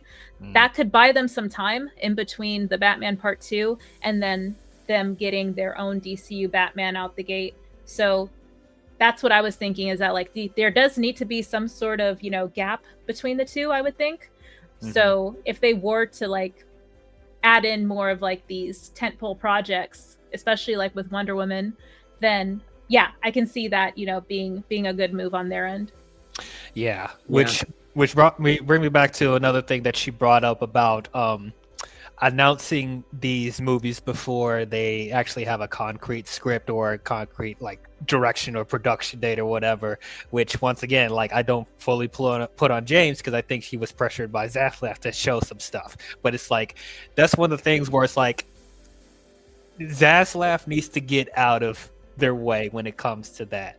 But it's difficult because like they obviously want DC to compete with Marvel at the same time, and you want people to get excited for stuff down the line. So it's like, where do you draw that middle ground? If James Gunn wants to take his time and make sure things are right, but at the same time you also want people to be excited for whatever's coming out. We want people to know what's coming at the same time. So it's just like it's going to be very difficult to find that middle ground, if they can find a middle ground, because like you said about Clayface, and then I'm hearing that there's difficulty with the script on the Authority, and then that's right. I forgot about the Authority like having issues. That's right. Exactly. And then obviously the Brave and the Bold stuff, we don't know what's going on with that right now. And then Wonder Woman has just been announced too, even though we heard nothing from the Paradise Lost show that's supposed to come out too. And then also the Waller show, that she announced the Waller show too. There was nothing we heard about that. And who knows when that show is even going to release at this point. I do think it is coming, but when, I don't know. Yeah, so it's like, and then here's another thing about this I personally love what James Gunn is the king of making C-level, D-level characters, A-listers, B-listers. Obviously, he's done that so many times before, and I'm sure he's doing that again. Like, dude, making me like Guy Gardner. We'll get into that later. But like, at the same time, Rhea does have a point about if Superman has issues financially getting bringing the money that it needs to, and then you're trying to finance these other C-level, D-level DC characters and trying to give them a certain budget, like you gotta manage through that, which is why I'm glad Peter Safran is there to keep James Gunn in line. I think he even said that James Gunn would not accept being head of DC Studios if Peter Safran wasn't there. He did say that. He did. So hopefully he's able to reel some stuff in if things don't work out the way it's exactly planned. But it's like, even though I love that he's trying to bring all these C-level, D-level DC characters out there, he's already putting products out there. Like he's not afraid to just put out some weird stuff already, like Authority, Booster Gold, all that other stuff. He's like, we're gonna have this in the first chapter of DC, but at the same time, you need those heavy hitters in between, the Supermans, the Batmans, the Wonder Womans. So it's like, and they did say recently that, like, or at least Zaslav said this, that they're trying to make Wonder Woman and Batman more the priority as well. And so it's like, you do need some, like, and sprinkle Supergirl. And Supergirl, yeah, they're the big four, apparently, the big four of DC right now. So it's like, I mean, we do have the Lantern show coming out too, which is another like technical heavy hitter of the Justice League, if you think about it. But like, mainly the Trinity and Supergirl they want to mainly focus on. So hopefully, in between getting the C-level, D-level characters, that we sprinkle in the people stuff that we know. Now, I know people don't want to wait, but I can wait for Batman. I can wait. Like, we've gotten so much Batman at this point. And also, even I'll say, give Wonder Woman a little bit more time as well, because, Gal Gadot is still fresh in people's minds.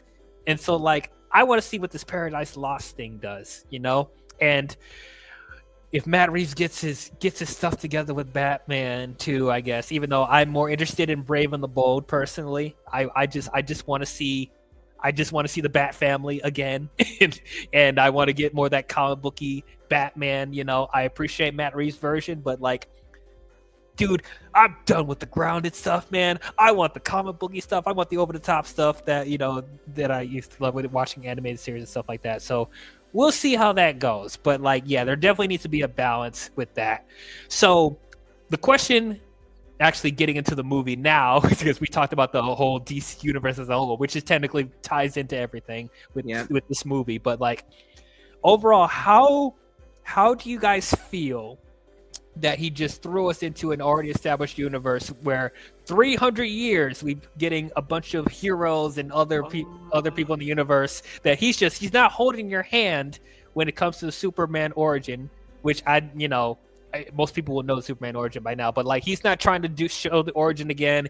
He actually wants to show that other heroes are already established in this universe. He doesn't want to do a bunch of origins with other characters. He'll probably do it for some of them, but he wants to show this is a fully fleshed out world that we're not going to hold people's hands on it. We're just going to throw you in there. How do you guys feel about that? How do you feel? I'll go first. I like that. I actually appreciate that. I mean, it was a little underwhelming at first viewing, but the second viewing, it smooths it out for me. It smooths it out for me. Because I do like because I think with Marvel, like, it kind of, in like present day, they set up that heroes they set like, I'm gonna hold on. So let me restart more. My brain's kind of freaking messed up right now. I feel you. With Marvel, they start with Iron Man, and ever since they go with Iron Man, they gradually build up like heroes and different kind of characters in the MCU. So like, it hasn't been really, correct me if I'm wrong, I don't think those like heroes and powers have been established like hundreds of years ago or whatever. Like with DC, I think James Gunn said that. I saw a quote like years ago when he took over DC, that he his version of DC is kind of like Star Wars. It's already an established universe where there's already a bunch of metahumans with powers around. So I'm glad that he didn't. I mean, I didn't think it was gonna be another origin story because Superman is like Spider-Man and Batman. They're three most iconic heroes in pop culture. Why do you need to see? Everybody knows their origin story. Why do you need to see them again for like the fourth time on the big screen? You know Superman's origin story at this point. So I'm glad that they just throw you into the middle. It does leave room for like very interesting stories in the like if they ever do like a movie like hundreds of years ago in the past or focusing on like a version of a character or whatever, that could be interesting. Just saying, they can just go, it can jump time frames like taking place in like the 1800s or present day or maybe in the future. You never know. It's the plan is there. So I do like that Gunn is like, well, we're not gonna hold your hands. Like, yes, it's very they throw a lot of stuff at you, and sometimes I question it, but I try not to because it's James Gunn. He does that all the time with his movies. So even like the freaking Pocket universe is like, I think sometimes they over explain a lot of things. Like, yeah, I did this Pocket universe. I created like two colliders and make this thing, and I pull a bunch of people I don't like in this box, in this glass box, and okay, I was like, I accept it. I accept it. I was like, oh yeah, I created. The one thing I didn't care for was the cloning aspect, like Ultraman. I was like, yeah, we got you a piece of. I grabbed a piece of your hair, like Nuclear Man, and turned you into Ultraman. I'm like, okay, I'm rolling with it, but there'll be times where like, so you just did this, and that. I'm like, okay, there was a little bit much, but I'm about to roll. I'm rolling with you, Gun. I'm rolling with you, Gun. I'm rolling. So yeah. Yeah, that's the thing about that. Like you know, the over explaining stuff, or it's like, oh, they like I took a thing of your hair and made a clone of you, and like I made a pocket universe. I'm like, okay, so when I say that this feels like I'm watching a comic book, because that's literally what they do in comic books, over explaining plans and like just these weird concepts they're just gonna throw at you, be like, yeah, I made a clone of you from your hair. What you gonna do about it? Yeah, I made this pocket universe. What you gonna do about it? Like it's that type of stuff I remember reading, especially like in the golden age of Superman. Like that's that over the top silly stuff that I would see. And that's like my fear from the trailers is like, okay, like the first trailer was good. The teaser was good. Mm-hmm. When the second trailer hits, I love that trailer. There were so many scenes that were like, how does this tie in? There's like, I don't really know what's going on. There's like, I also feel like they put in the exposition probably to give like the casuals more of a bone, being like, okay, I know we're throwing a lot at you. We're going to explain exactly what's going on or whatever. Yeah, but like it felt like there was so many like different scenes that are so like far in between. It looked so different from each other, and then it's like a 2-hour movie. Well, a little under 2 hours when excluding credits. It was like, how is he gonna fit all this in here? But watching a movie, the Hammer Bravia, I was like, okay, that makes a lot of sense. It's kind of connecting, and some stuff were just like, okay, Lex made a pocket universe, and he got a bunch of monkeys type in super shit like it's from The Simpsons, but I literally found this little alien creature, and if you put him in water, he turns into a giant monster. Okay, we're going there. Hey! I respect Gunn for saying his inspiration are the animated series from DC, and I love those shows. I'm rolling with it, but sometimes that doesn't mean translate that to film. But at the same time, it's like this is an established world where crazy shit goes on like every 2 seconds in Metropolis, or hell, even like Central City. Like you can't even breathe in Central City where freaking Gorilla Grodd comes and be like, oh, like and all that shit. Yeah, I mean, Angry Gorilla, run, guys! So this is why I appreciate them just throwing these weird stuff in the movie, because they're conditioning the audience to be like, the universe will have weird stuff like this. And so when they try to introduce other things like that, we'll be like, okay, yeah, that's not too crazy because we just saw this weird thing in the other movie. So it's like, in a way, I appreciate them doing that. But at the same time, I understand for other people that are not used to seeing weird stuff like this in a comic book movie, they'll be like, what in the world is happening? So I don't know. Oh, it's for someone that's been a little bit more mixed on it, how did you feel about them throwing weird concepts like that, Ray?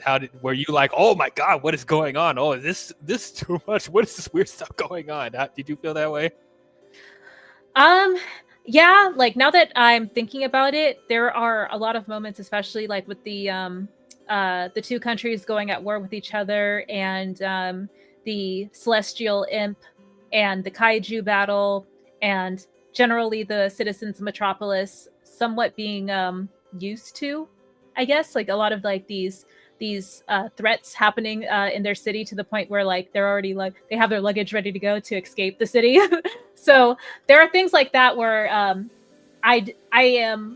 okay with it in the context of there are existing threats that somehow just specifically target this city. I don't know what's going on in other cities, if they have the same celestial threats, or I know that there was a highway sign that said Gotham City, so yes, I'm not sure if yeah, I saw that. That's good experience. Yeah, I thought that was like a really cool oh, I wonder where that goes. But the reason I say that, all of that to say, is thinking about how metahumans have been around for like over 300 years. There's like known, teams of them, who work alongside each other to battle these types of threats. Superman was just introduced 3 years ago, so it makes, I would think that it makes sense to think that the rest of the world had, or these past generations of heroes more or less had it under wraps, or had the I guess like protecting the world, kind of figured out by that point. It's not until Superman showed up that these larger threats, like the kaiju, and then like the fabric of space and time being ripped apart, because Lex went out of his way to like, to do those things to kind of help bring to basically all bring down Superman, or lure him in order to bring him down. So I'm thinking like, okay, so take Lex and Superman out of the equation. Where is this world at as far as like threats that, and how do those happen around the world, and who's responding to them? So what I would like to see in DC, which I think Gunn is doing somewhat of a good job at, is making me as like the audience member have these grander thoughts of like, what else is going on, around the world? Where are the rest of the metahumans? So that kind of deviates from what I think a lot of us would prefer to have, like, those tentpole Wonder Woman and Batman, stories finally being told. But I'm like you, DL. I'm waiting. I'm willing to wait, on greatness, as long as, the road to get there, doesn't make me feel less confident in where we're getting and how we're gonna get there. So, yeah, I think that's where I'm at with where I am with this story and where it's setting out to go. Mm-hmm. Okay, well, let us start getting more into the characters. So yeah, we've already talked about David Cornsweet as Superman. I thought he was great. Yeah, he looks like Superman. He has the voice of Superman. He has the stature, like everything. Like Lily, I'm just looking at him and be like, that's perfect. It's just absolutely perfect. Well, hot take, but I thought it was so funny how people lost their shit when he goes out of his way to save a squirrel. Save the squirrel. Yeah, that was that little silly moment. That was a bit. Dude, Gunn was like, Oh yeah, even after the test screenings, everyone was like, "Why is there a squirrel here?" He was like, "You know what? I'm going to keep it in." And I'm just like, "Okay, then why even have test screenings at that point?" I, I, to I me, mean, I they took out understand. they took out Ultraman punching Crypto, so Look, I understand Pro Superman's character. I think that was a bit much, though. It was like it makes him a goody two shoes on a comical level. Like, oh, you saved the tiny squirrels. Like, what are you gonna do? Save a fly? Like, if a fly buzzes around your ears, like, you can't squirt it and just be like, shoo, shoo, go, go. Like, you can't just kill it. All lives matter, I guess. yeah. Even like I also like too that like he even tried to say he tried not to kill the kaiju either, and then just the Justice Yeah, I League know. came He in. didn't Which want I the think that's kaiju to also, like, die, but I then think like also when that's Mr. very Frick's funny. It's like he's went just. into its mouth, it was just like, oh, great, come on, terrific. Yeah. think Oh, that's the also line funny. about him wanting to take it to an intergalactic zoo to be studied or whatever. Did y'all know that there was a zoo, sequence or something at the fortress, and there was this leaked toy, like maybe last year of like a Yeti, and that Yeti was supposed to be like in the zoo at the fortress. Oh yeah, I remember hearing about that. I know what you're talking about. That Yeah. would be cool. We were also supposed to see, Lex in a suit, but we didn't get that either. That was also in a leaked toy design. Oh, they'd be like, wait for the sequels, wait for the sequels. Can't give it all in this movie. But Well, no, not the sequel. First Justice League movie. I mean, even better, even better. But yeah, so definitely, it's that hopeful, optimistic Superman does the right thing. The Boy Scout. It's everything I love. People that think that that's lame, get out of here. This is what I love to see in Superman. I thought embodies that. the one thing that's I was never a fan of. I was never a big Superman guy. I do like some of the stuff that's about him, and that thing that's one of the aspects of the Boy Scout stuff. But in this movie, they do kind of make it like, okay, I just maybe because of his like David Cornsweet and how he creates a personality for Superman, that I do kind of like that about him. He's not. I feel like Superman is very a one-trick pony character. Now, after watching like the other stuff, and Man of Steel made me like Superman a lot more. But after watching this movie, it's like, okay, I do appreciate that aspect of Superman a lot more. Yes, but yeah, once again, it's like I like that we got more. We got to see Superman in a more of a personal level. We actually got to see him like actually see how he's feeling, and it's like we actually see him frustrated. We see him sad. We just see him having more of a personal relationship with people in his life, especially with Lois. Like I like that we're already establishing that they're in a relationship. Like none of the cat and mouse game. They already know who they are. Lois already knows that he's Superman. They already been together for a while. So I like seeing that change of pace when it comes to the Superman and Lois relationship. And I thought their chemistry together was really good. And then obviously the stuff with the Kents I thought was really good too. And also I feel like they were addressing some of the criticisms that people didn't like as much with Man of Steel, even though once again I appreciate what they were trying to do with that movie as well. But like the people didn't like the whole thing of like what should I do? Should I think that the kids die? And then he goes like maybe or whatever, stuff like that. So it's like it feels like James Gunn was like addressing some of that in that movie, especially with the actual conversation that Kent and Clark have at the farm. I love that whole scene. Oh, I love that scene. I love that scene. It's like, wow, that was a good scene. Yes. Can we just? I feel like every time people say something about this movie and be like, "Oh, look at that! They're correcting Man of Steel." It's like, I don't like that because they're not. Can a Superman film exist without saying they're overcorrecting Man of Steel? Like, look, that movie gets a lot of shit. That's fine, but it's like no matter what they do, if they have Superman do what they seem like the opposite of Man of Steel, it's like, look at this, they're responding to Man of Steel.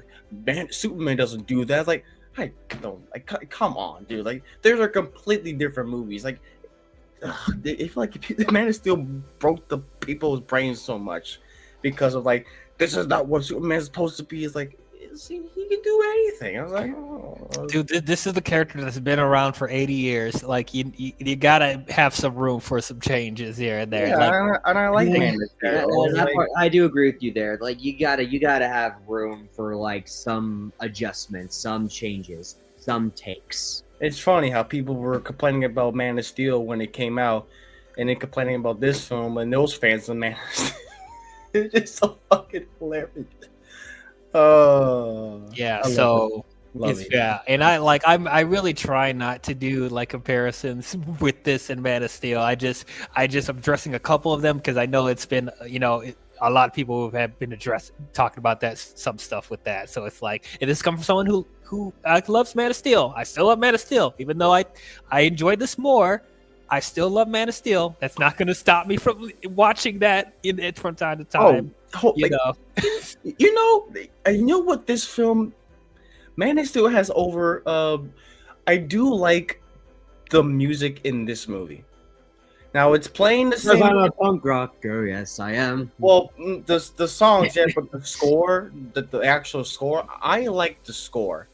Now I feel like they reused the John Williams score so many times. Oh, literally, when the DC logo came up, all you heard. I was like, yeah, that's the first thing. I was like, okay, I was like, here we go. But I do like the interpolations when they're doing like when a movie opens up with the opening text and it's on doing like a soft guitar rock, like dun dun dun. I was like, that's a good piece of music. That really is. I prefer Man of Steel score because it's different and it's like whenever it's doing the dun dun and it just rises up like boom. I was like, love that score. And I feel like that score has over this movie because it's not repeating the same score as some of the other movies they're doing. Like Superman Returns, just copy paste that score and put into the movie. It's like, okay, we heard that before. Then what anything else? I mean, if Batman can have a bunch of different musical scores, why can't Superman? But exactly. I guess. I mean, hey, Transformers has dun dun dun dun dun dun dun. You got the movies dun dun dun dun, dun. Like yes, they can have the cake and eat it too. But hey, I do like the score in this movie. I just love how it's incorporating the John Williams score, but it's doing much more cooler, grander scale, and it's doing the punk rock guitar, like dun, dun, dun, like you see that in the trailers. I like that got me. That got me a lot. Yes. Yeah, I've been saying before this movie came out, I was like, people were going back and forth about they need to bring back the John Williams theme, and I'm like, why? Like, dude, you like character. Different versions of character can have different scores. This happened all the time. Spider-Man, Batman, like they have X-Men, like they have different themes for different versions. So why can't Superman? Just wait for the remix X-Men score in the MCU X-Men movie when we get that in the MCU reboot. Yeah, though what I did say, because I know they're probably going to be tempted to bring back the John Williams score. And all I asked was, please don't just carbon copy the theme. Remix it, make it your own, have some inspiration here and there, but don't copy it verbatim. And yeah, like Blue Jay said, I appreciate that they did take inspiration from the John Williams theme, but it didn't do the exact same thing. I also will agree that I do still think that the theme for Man of Steel is better. I do. Like, it just, once again, there was a more unique score, and like, it did feel more gradual and epic than this. I get chills. Score. Yes, like I get chills listening to the score of Man of Steel. Like the first flight theme, beautiful. Love that theme. Yeah, that is a good talking about it. Yes, like, man, and then even like his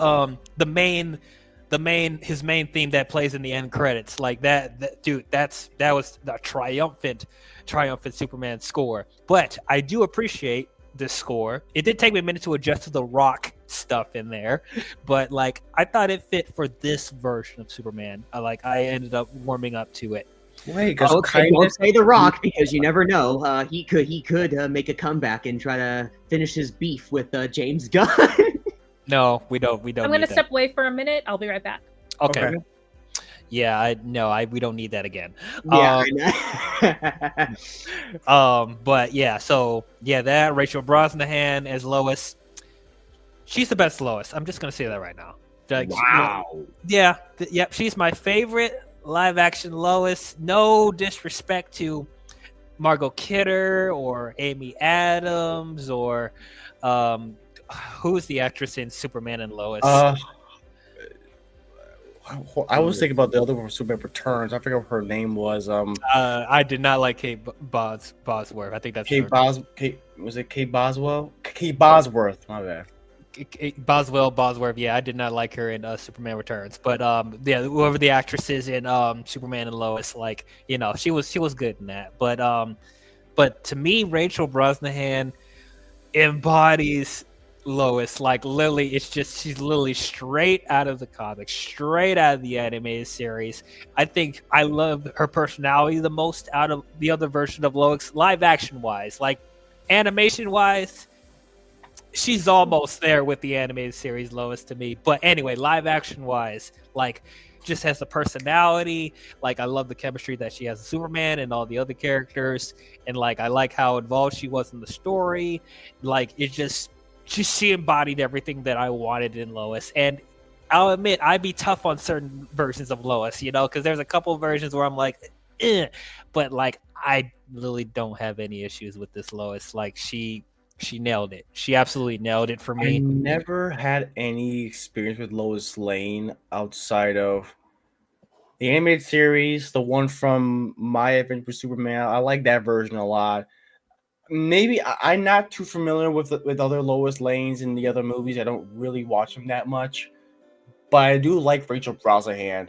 And she's her and Cornswear are just electric on screen. Like, that scene in the with the interview scene, favorite scene. Like, that was good. It really it also established how far Lois is willing to go with her commitment to her job. Yeah, and also bringing up some very interesting questions about Superman being involved in other nations' conflicts and politics. And like, okay, I'm gonna talk to the people that are complaining that this movie is political. Like, y'all need to stop. Look, I know people are jaded about what's going on in the US right now, and other projects are quote unquote woke and forcing in politics and other stuff where it doesn't need to. But like, I think the politics that they were addressing in this movie was 100% tasteful, and like, it actually made Superman more of a complex character when it comes to that, you know, because I think that's a pretty it made sense, and it wasn't just there just for being there. Yes, exactly. It's not preachy. That's the thing, is the movie's not preachy about it. It's like, I do say I see that as political, but it's not like, oh, it's like we have something to say or whatever. Like, it's taking like a conflict that is pretty much related to current times right now, but the parallels are there. It's blatant. Like, if you know, you know. So I do like that angle that Gunn has taken, and it's like, okay, that's a very interesting question. You know, Superman, you know, Clark is kind of naive, in like he's kind of like Mark in Invincible, where it's like he just wants to save as much people as possible. He don't want to like do like the wrong things or kill people. Like, he's just a goody two shoes. He's to a fault. Yes, and like the biggest things I'm glad that they were addressing in this movie is like, because everybody sees Superman as a American hero when he's really a planetary hero, you know. So I liked that, you know, that whole gray area of like, you know, he doesn't answer specifically just to one nation, or, you know, like he's just there to save innocent lives no matter where they are, you know. It's like he doesn't care about the politics going on in other countries. He just doesn't want to see innocent people die, you know. And so if that doesn't embody Superman to people, I don't know what will, you know.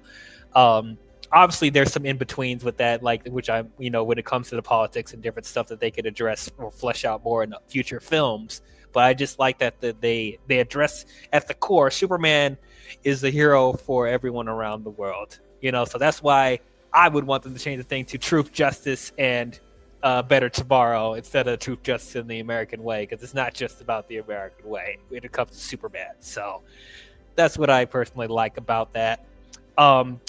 Nicholas Holt, Lex Luthor. So this is another character that I've been very tough on when it comes to live action iterations, because I have not been a big fan of the majority of them. Okay, where's the hot take? Where is the hot take? Okay, so I don't like Gene Hackman in the Christopher Reeve movies. I did not like him. I did not really care for Jesse Eisenberg's either. Jesse Eisenberg, that's the one I got a problem with. Even though I really liked Batman vs Superman, that was the only issue I had with it. Jesse Eisenberg as Lex Luthor was just not it. I love Eisenberg. He's a good actor, but he is. I'm like, well, I think when I was like 15 when I heard that he was cast, and I was like, was he the dude that played Blue in Rio? I was like, Zombieland boy. But yeah, I don't know. He felt more like Joker and less like Lex. Yeah, and the red capes are coming. The red capes are coming. Those Jolly Ranchers. Yep. And I don't know if this is like a weird perspective, but I actually got to share this with folks like when we all met up in Pasadena to watch the films in person. But I'm someone who likes to kind of, think as far as like where's the mental health of this, character? Where are they located as far as like diagnoses?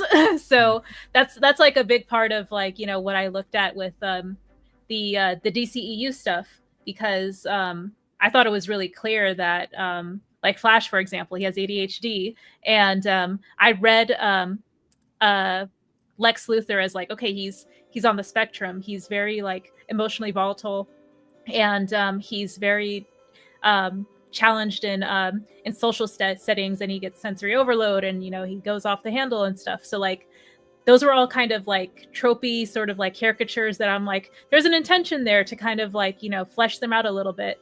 And Wonder Woman PTSD, and Batman, depression, and Superman existential crises, lack of searching for identity and belonging. So all those things I'm trying to say are things that like I appreciate when there's like an extra layer of depth that can kind of create a through line of like, okay, there's a reason why this person is experiencing these emotions the way that they are. I didn't really get that with Superman 2025. It's not necessary, like it is just something that I personally value and that I got in my view and experience of the previous films.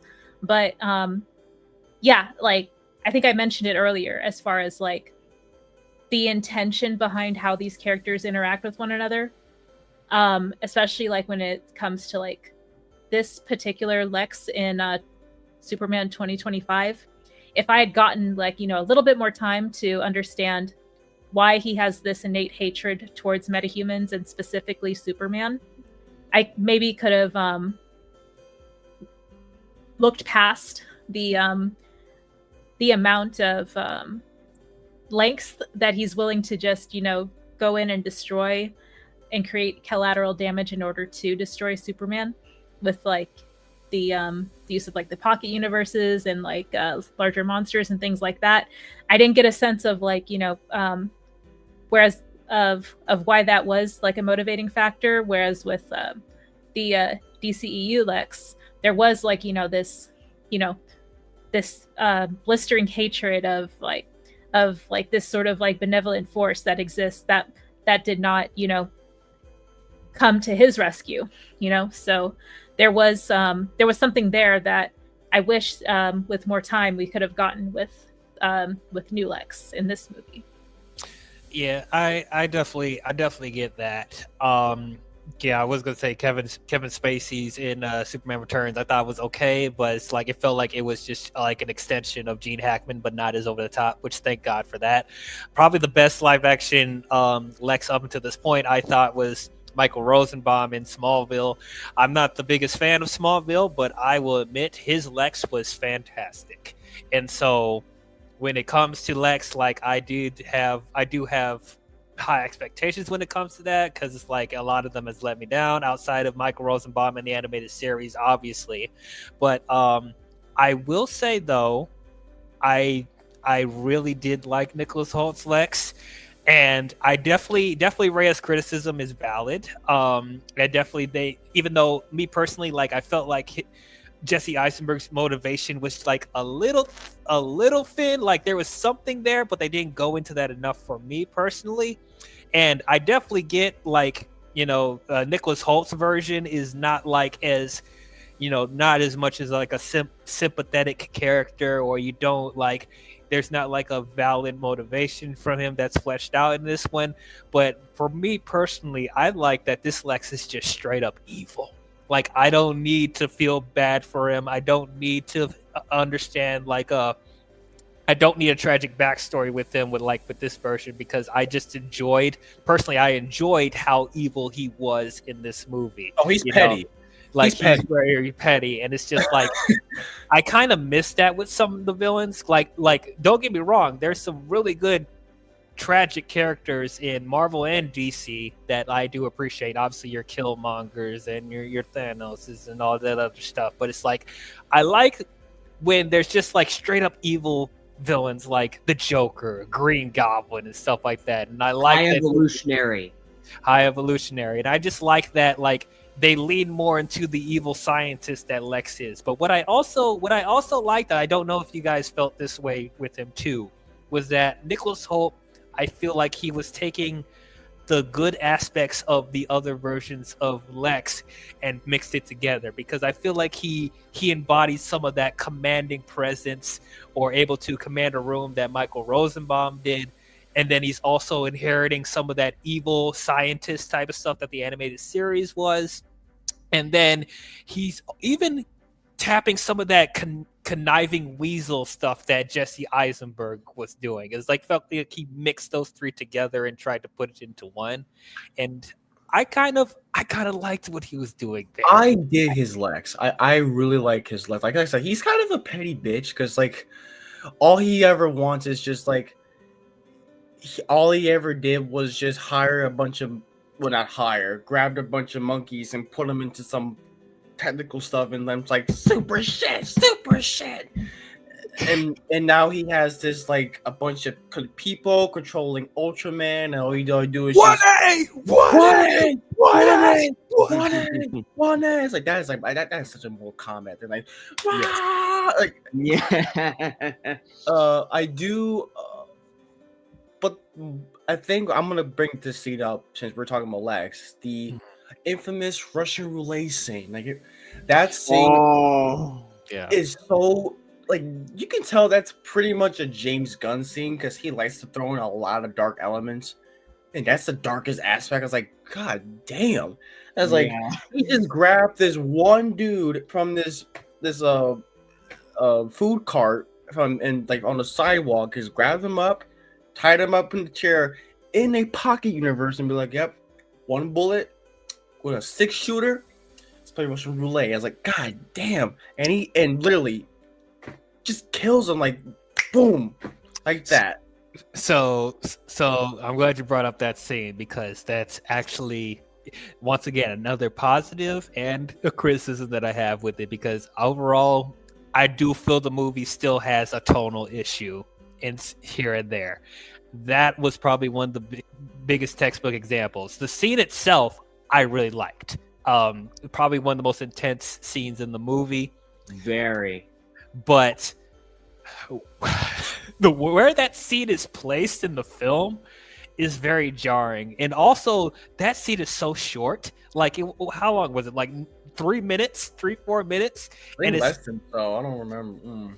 And it's like I wanted that scene to like build a little bit more. I want it to be drawn out a little bit more. It just felt like they're just throwing it on us like that. And like that scene is placed in between Superman being brought to that pocket universe where he's seeing a whole bunch of weird stuff that he has there, and there's like what like Lex's exes in one of the things, and he's like, they're like, one of his ex-girlfriends is in one of the prison boxes. I was like, oh. I mean, now that you're you know, jogging my memory, I am remembering how they arrive to, you know, the holding area, and it's established that Rex / Element Man / Metamorpho, he's in one cube that Superman's gonna go wakes up in, and then across from them is baby Joey, Metamorpho's son, and there is like this sort of establishment of like,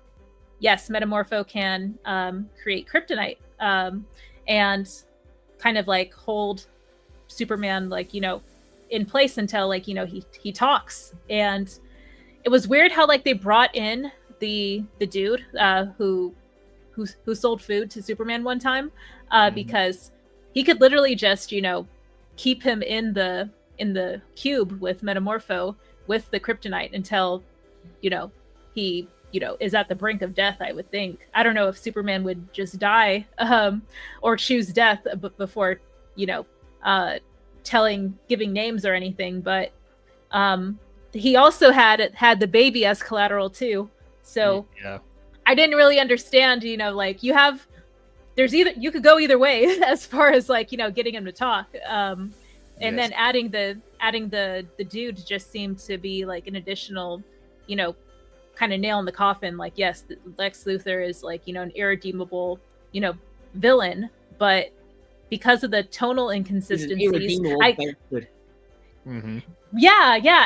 after he, you know, shot that guy for sure. But to DL's point about the tonal inconsistencies, for me, it felt like it just seems like, you know, they're still leaving the door open for Lex to be reasoned with, because Superman doesn't ever like really make it like about his frustration with Lex. He's more just, you know, situationally frustrated about the dude getting killed and the not being able to save him. So it's less about being angry at Lex so much as just being angry at the situation, or being frustrated at the situation of not being able to help someone else. So I'm saying that because it sort of puts this seed of doubt in my head that Lex is completely irredeemable, where I'm like, okay, like Superman doesn't seem to have like a full on, like, you know, rage against him necessarily. So I think there's still a path forward where he will still make it in an aspect of his relationship between him and Lex to leave the door open for him to see that, you know, there is a path forward out of, you know, this you know, this jealous hatred that he has towards him. He even does that in the final speech at LexCorp, where he's like, I hope someday that, you know, you realize as well that, you know, your greatest strengths are in, you know, being human and being vulnerable and blah blah blah. So yeah, like I think that's kind of like the like a good example where he's in that holding cell, and yeah, even after, you know, like an explicit act of evil, multiple, you know, explicit acts, threatening, you know, the baby with death, like, you know, putting Superman at the brink of death, actually, you know, killing someone right in front of Superman. Yeah, like even after all that, Superman still has, you know, this capacity to see the most evil person that we've seen in this universe so far as someone who can be redeemed. I thought that was really interesting. So yeah, this universe is kind of like established like that there can be just like, you know, explicitly evil villains, but that doesn't mean that they are, you know, completely irredeemable, if that makes sense. Yes. That is actually a really good point. I didn't see any I'll go back to the tone thing, that gun scene. I didn't see any tone inconsistencies. I feel like Yeah, I didn't really feel that either, honestly. that's So when I kind of say that, like, it's like, I think it's because that scene isolated itself was like I said, one of the darkest scenes of that movie. Like that was like it was almost jarring, and also the fact that it wasn't that long. They didn't like draw that out, like they didn't build to that. It's just like literally 2 minutes, and then it's done, and it's sandwiched in between seeing the silly stuff. Well, I wouldn't say silly stuff, but just like the weird stuff going on in the Pocket Universe, being introduced to that, and then the stuff with Metamorpho and his baby son, which was also kind of weird and offshooting. And you sandwich that really serious dark scene in between these weird stuff going on in these previous two scenes. So it's almost like Gunn is asking us to just roll with the different levels of tone that's going on here, which I know that's another thing that comic books do, but it's just like when you're trying to condition the audience to feel a certain way and you're just putting us on a roller coaster like that. Not saying it's like it was like awful how he structured that, but it was just like, oh, we're here now. Oh, wait. Oh, no, it's not. Oh, okay, we'll move on. All right. So I kind of see that as kind of like if you've seen Gunn's movies, you kind of expected like how he uses. I mean, they had us care for about a raccoon with a very horrific backstory in Guardians 3. Like, good God. I was just gonna go there. Like when it comes to Guardians 3, and I was just gonna say to your point about that scene, Lex playing Russian roulette. That scene being dark. One of the things I do want to say is that when it comes to James Gunn, I feel he is really like starting to learn how to, in a way, especially in Guardians 3, he really balanced how to put the light and dark tones together in the film. And in this film, he that kind of continues in a way, because what I do appreciate about this film is that it's not like it's all like one light tone with a little bit of dark stuff. No, like he went in and added a Russian roulette scene, for crying out loud. With one bullet, ooh, not so fast, Superman, you're gonna tell me again? And then second shot killed the guy. Like that really does show me that's like, okay, James Gunn isn't scared to go that route. Even when he went way further beyond with Guardians 3, he's still not afraid to really go that route, even after his time at Marvel is done and he's now in DC, which gives me hope in projects with like other projects later on in the future. Like, for example, Peacemaker, for example, even before Superman, when we got the first season of Peacemaker, we're getting the next season of it next month. That is another good example. He was able to kind of balance light and dark tones, really dark tones, serious as well. And I just really appreciate when it comes to James Gunn that it really shows that once again in this film that he kind of in a way knows how to balance it in a way, the light and dark tones, where it's like he has the two tones in the film. He knows which moment is like needs to have that, and he knows which like what exactly to do to make the audience go, oh crap, like wow, that was something. And yes. And I know. I'm sorry. I'm rambling. I know. I'm sorry. Yeah, I was like, it's moving the covers now. We're already at 2 hours. This movie kind of rambles, to be totally honest. So no, it does. It definitely does. And we haven't even got to the Justice Gang, Crypto, and I know we haven't. I know. I'll just say this real quick. Real quick. It does make me excited and interested to see like all the other projects that James Gunn is going to be part of when it comes to directing and writing, because he has said he does want to be part of more projects when it comes to the writing and the directing that he did, just like with this film. It really does interest me to see how much more he's going to be able to master balancing the light and dark tones in a lot of these projects, the future DC projects that he's going to be directing and writing. Yeah, absolutely. Okay, so getting to we haven't talked about Crypto at all. Yeah, Crypto almost stole. I'm fine with that. Dang. Where's that hot take? Where is that hot take? Okay, let's start Wow. with you, Ray. Tell us how did you feel about this little dog right here? Yeah, I've pretty much always been annoyed by Crypto, to be totally honest. I did not like how much the marketing focused on this this scene of him dragging Superman back to the fortress and him tearing up the fortress, and it sort of being like an endearing moment, like, oh shucks, look at this little silly boy, tearing up the fortress. So a lot of the marketing and especially the first few months focused on him, and I was really frustrated because I would have rather seen more fleshed out, character moments between Superman and other characters, such as the Justice Gang and Lex maybe, and blah blah blah.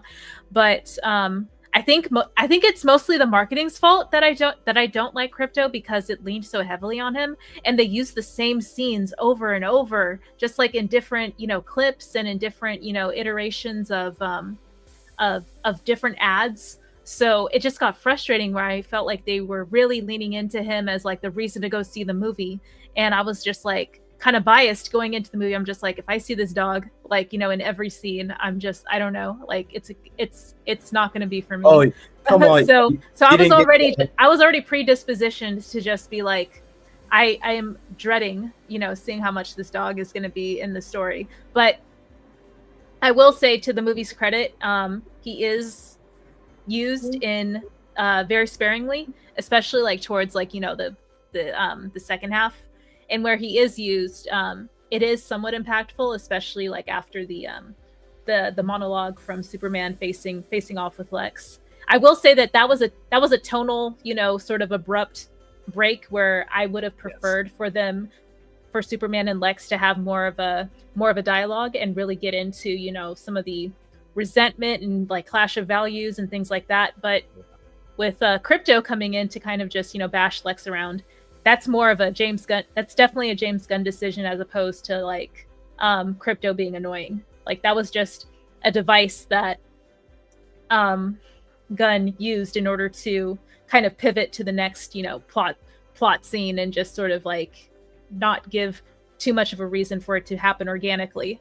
I think that's how I see Crypto being used throughout the story, during his different placements in the movie, where there is a serious moment, and then Crypto's introduced to kind of hard pivot away from that and move back into levity and keep the story moving, because it seems like the slower organic movement of scenes to different plot points wasn't used as much. I will say that one example I can think of where Crypto was a good plot device to progress the story was when Crypto is in the Pocket universe, and he is he's doing annoying dog stuff, but he is also being instructed by Superman to help carry or help pull him out of the antimatter river or whatever, and to I guess I forget why he was actually there. Was he being? I forget. Was he being held there, or? I guess he was being held there. Yeah, but Lex captured him, and yeah, where's the dog? Where's the dog? Yeah, so he did serve a purpose there to find Crypto. Yeah. Okay. Thank you for reminding me. So that whole sequence where Crypto was in the Pocket universe to help Superman, that helped. So there was a moment, there were there was organic, humor there, but it was also him serving a purpose to help save the day. So, yeah.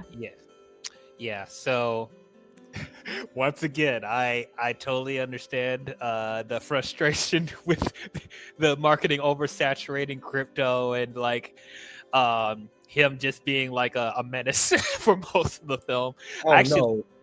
Oh no! The minute James Gunn said they're gonna put Crypto in it, for a fact, day one, that the marketing is gonna be about Crypto. They got Crypto plushies and milk bone tie-ins, and that there's a freaking dog dish popcorn bucket.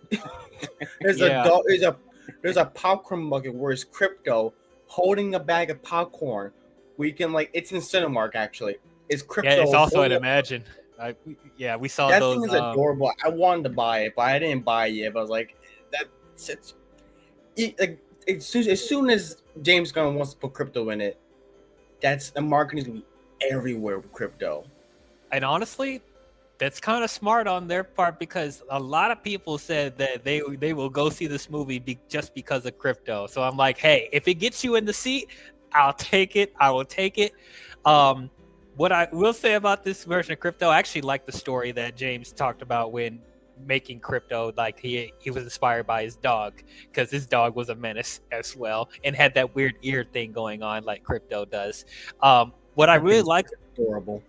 It is like I like with this take of Crypto that he acts like a regular dog. He acts like an untrained menace, and it's like even when I was seeing that with my fiance and in our family, like whenever Crypto was doing like the antics or whatever, or like whatever reactions doing to Superman, there were so many times where they pointed out, "Yep, that's our dog."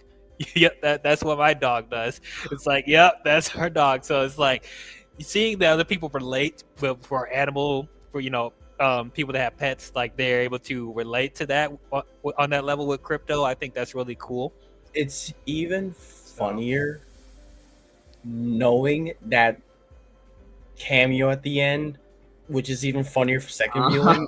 You know what I'm talking about? It's even, we'll get to it later, but man, it's even funnier with second viewing that knowing that about Crypto with Clark. I'm like, yeah, I can kind of see why he's annoyed with Crypto a lot. Oh yeah, like I love that there was actually a reason why at the end, which we will get to very soon. Overall, the Justice Gang. What did you guys think about the Justice Gang? I will say this up front. I did think, honestly, I don't know why I'm doubting James Gunn at this point because he's done this so many times. I didn't think he would actually make me like Guy Gardner.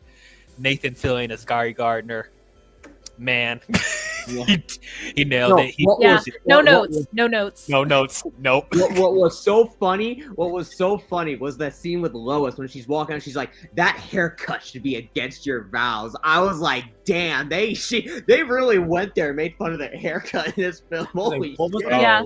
Nathan Fillion, yeah, he's you could tell what actors were more seasoned in kind of that situational comedy than others, in my opinion. Nathan Fillion's been doing this for throughout the 90s through to now, so the greater part of 30 plus years he's been able to kind of be part of these ensemble casts and bounce humor off of them and come up with witty one-liners, and a lot of his moments I have zero negative feedback around. And I was like DL, I was like, God, this Tool, I hate his whole face, I hate his hair, I hate his Super Bowl commercial, I just despise this dude. I walked out thinking I can't wait to see him in Lanterns. He's just so good.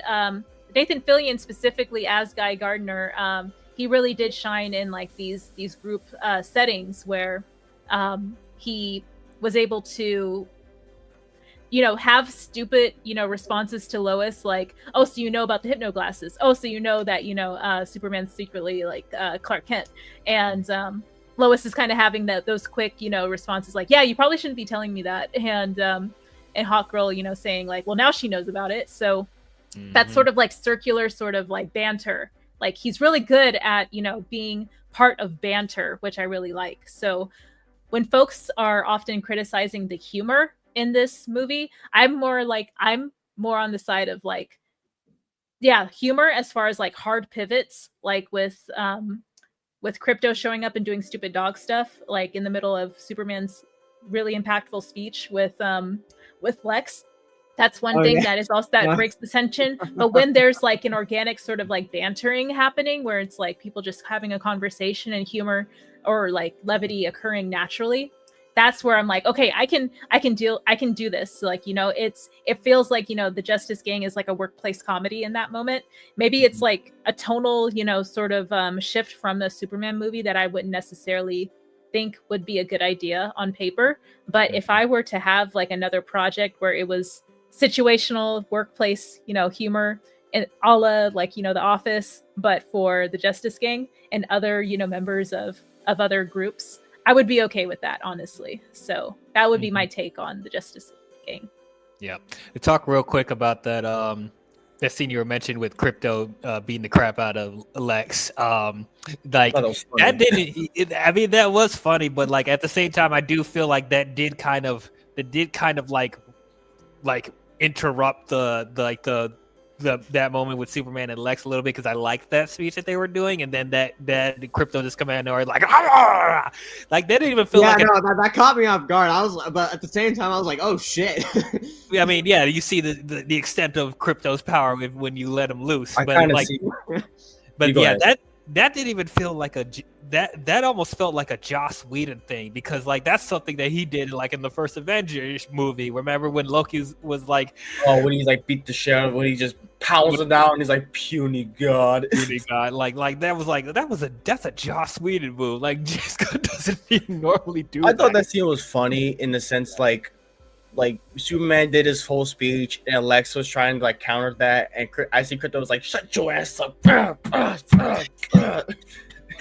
Yeah, so but getting back to the Justice Gang, Eddie Gathegi, I am so glad he got his just due after screwing him over in X-Men First Class, because I did not forget that with Darwin. That was just insufferable. But like, yeah, he was great as Mr. Terrific. He was great as Mr. And that Terrific. one scene with him in the desert with Lois when they're searching for Superman, and they arrive there, and he shields her, and he gets out, and he sticks out his little drones at all of them, and he's fighting those Luthor goons. Like, that scene was badass. I'm like, damn. My first viewing with the needle drop, I was like, this is just not the song. This is just not it, Chief. Like, why is this song playing? I know it's in scene, so it was already playing before the action started, but it, like, playing over the action scene, the first time, it was a little jarring. Second time, and it started to,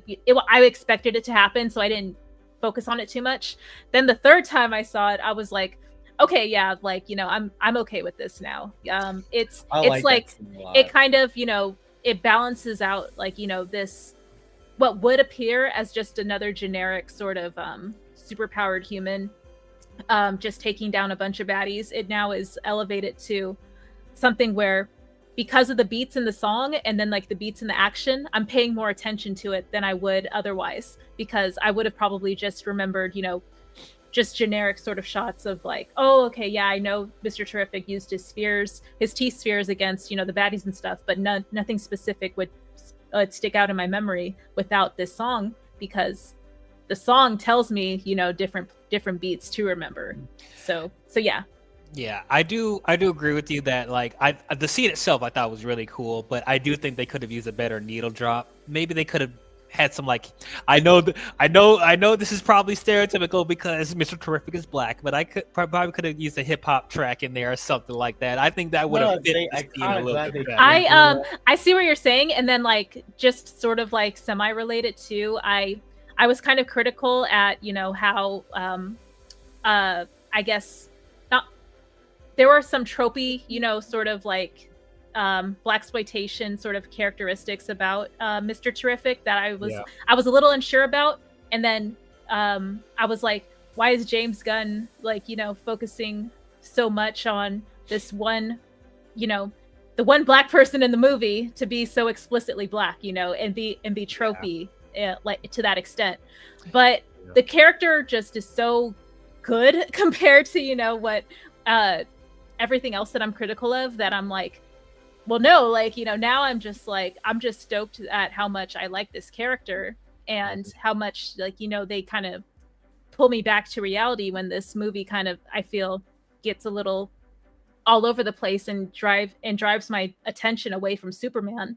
Whereas with Mr. Terrific, I think he does a good job to keep me, focused on the end goal. Like, his whole purpose there is to help Lois find Superman. So my eye is like, drawn to him, and I pay attention to his, dialogue in order to say, okay, yeah, this is this is what we're doing, you know, like outside of, you know, the noise of the Pocket Universe and the Lex sort of like, you know, scenes that we cut to randomly. So yeah, like him as like a character, although like I do feel like, you know, he does kind of come off as tropey and a little over stylized to an extent. I think overall I do like him a lot more than, you know, now that I've seen the film and his entire, you know, presence and impact on it.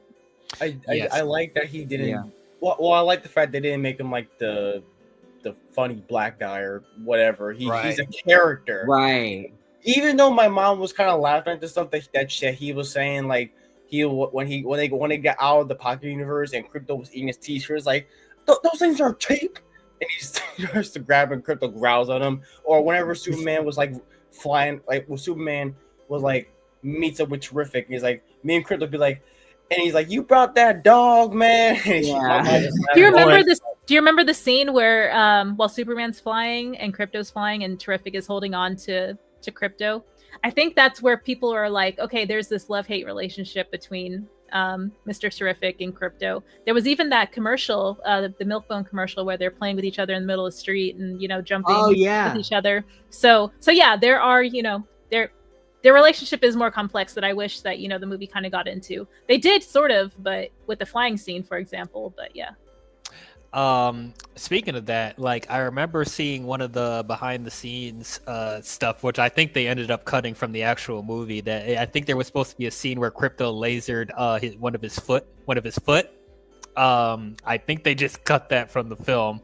Whatever, because I saw behind the scenes stuff of him just reacting with like, my foot, and then he has a bandage on his foot. So I'm like, did Crypto laser his foot? Like, what? That sounded like something. I don't know how you fit that in the entire movie.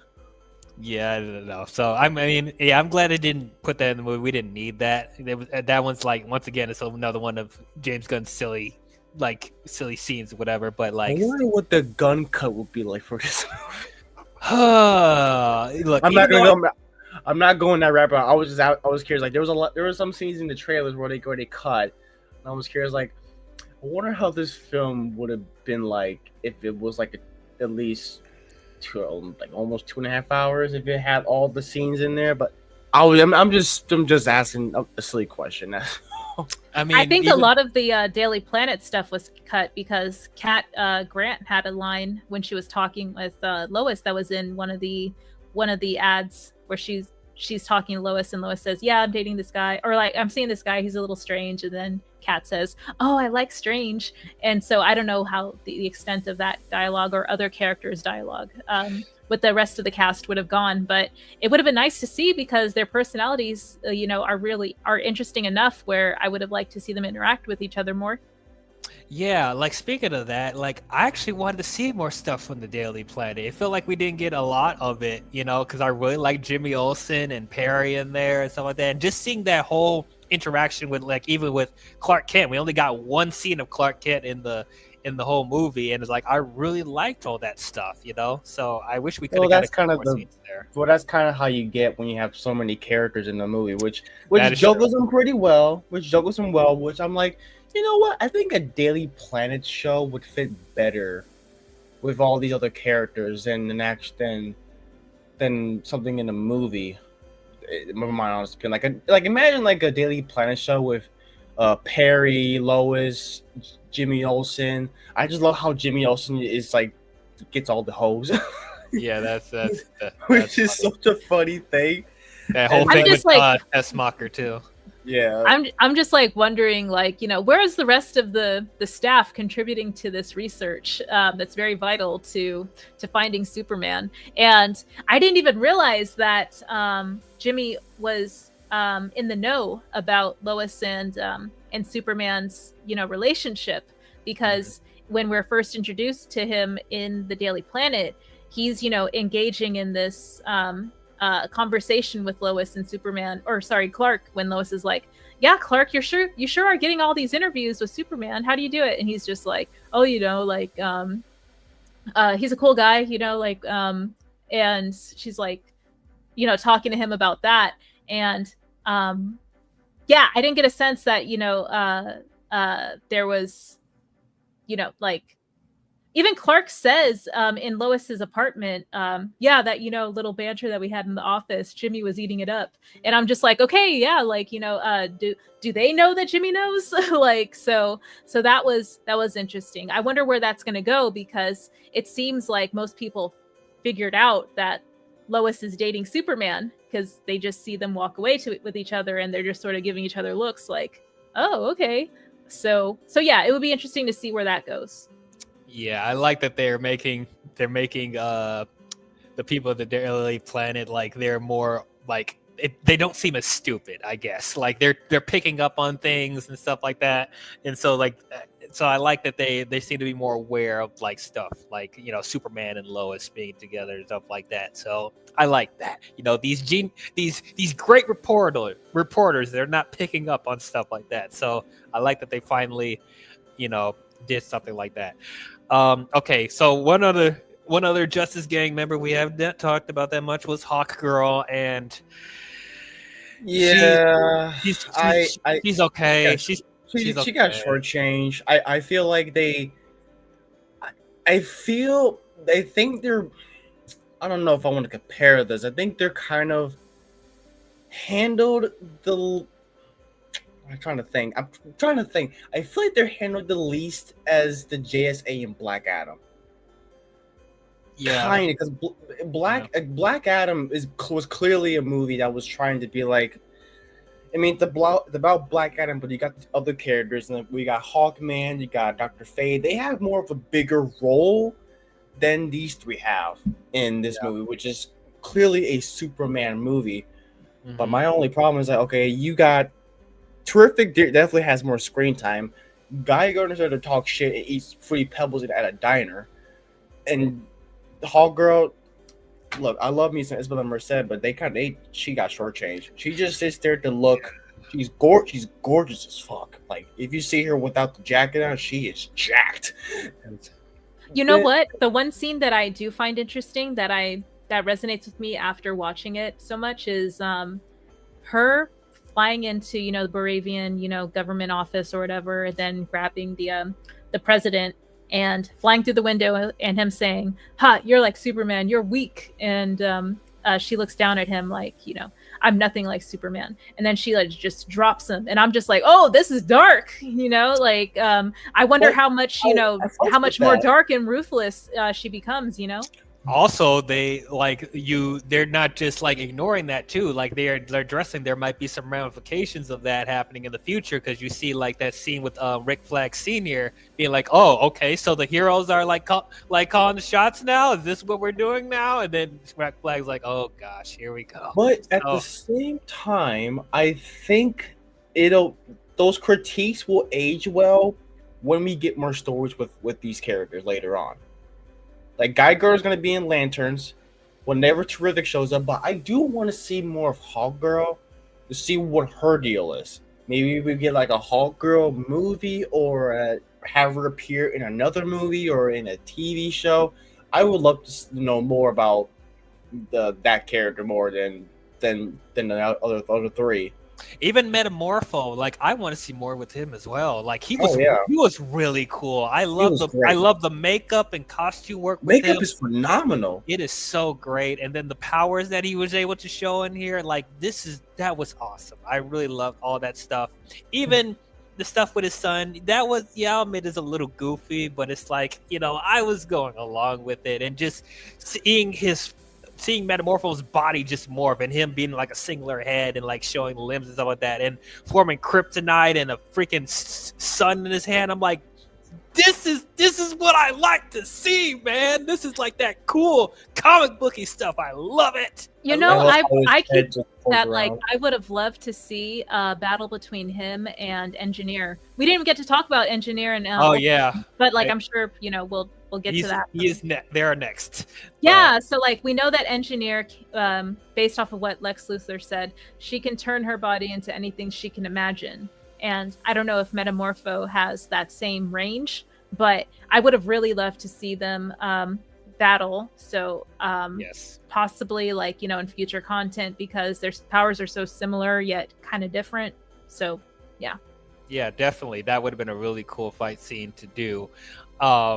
But yeah, like, and speaking of, we talked about the Terrifics like a while ago, because you already had Mr. Terrific there and you have Metamorpho there, so that's two people that's already in the Terrifics team. So all they need is a Plastic Man and Phantom Girl if they wanted to do that, and I'd be totally down to seeing a Terrifics project after this. And I'm sure James Gunn is clamoring to do Plastic Man. If you don't think James Gunn is thinking about Plastic Man, you out of your mind. That's in his wheel park right there. Yeah. I heard that he's probably like the most dangerous character, or like character in DC because of how expansive his powers are. So he absolutely is. So that'd be interesting to see how he is going to be used if he does come into the DCU, how he's going to be used in the universe overall, and how powerful are they going to make him? Because he's very dangerous. He's a very dangerous dude. We could start talking about the Ultraman and the Engineer. I'll start with the Engineer first, because I don't know, maybe because it seemed like James Gunn was like hinting more stuff with the Authority initially, and like we were going to get our first glimpse of it in this film, and it's like, I would say the Engineer was bad. Like she was fine, but it felt like anybody could have filled her role as being like, a henchman to Lex, because that's all she really was. We didn't get any hints at the grander thing with the Authority or anything like that. Like, okay, we know that Lex helped give her powers, put the nanites inside of her, but that's pretty much it. So I don't know if that was always the case. Like, did he always have her to have this minimal of development? Was there initially some stuff in there, but it was too much that they cut it out? Like, and we're already hearing that there's some rocky stuff going on with the Authority script as it is. So is he putting a pause on certain things until he figures out what he wants to do with the Authority characters? I think the most you've gotten was like, yes, Lex, I sacrificed my entire humanity for this. I'm like, okay, that could mean any fucking thing. Yeah, I'm just like, okay. I mean, Lex as like a character, we're kind of sold on this idea of him being a master manipulator.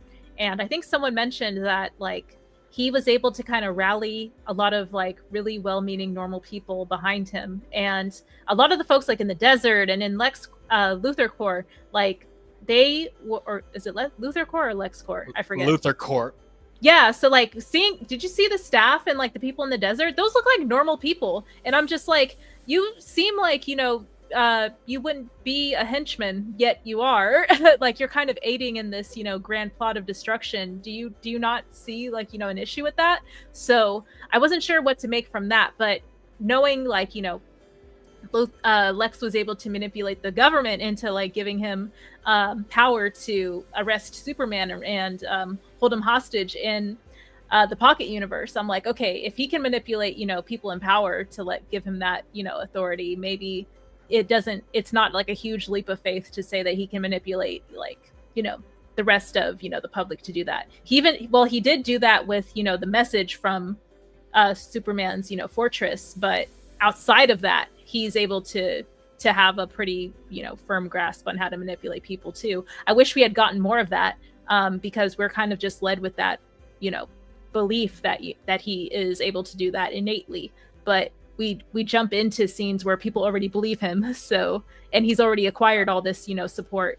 So I'm not sure if going back to the Engineer, she was, already kind of like a highly trained, operative. And then she, agreed to work with Lex. So I'm thinking that she might have been one of the people who, he convinced that, Superman was, this world, this huge threat to the rest of the world. And she was able to be galvanized by that, and along with the Raptors. And I don't know. I guess like that's kind of where I see like her place, where I understand like, yeah, she could have been swapped out for any other character. I think the one thing that she did of note was, retain the rest of the message from the fortress from Superman's parents.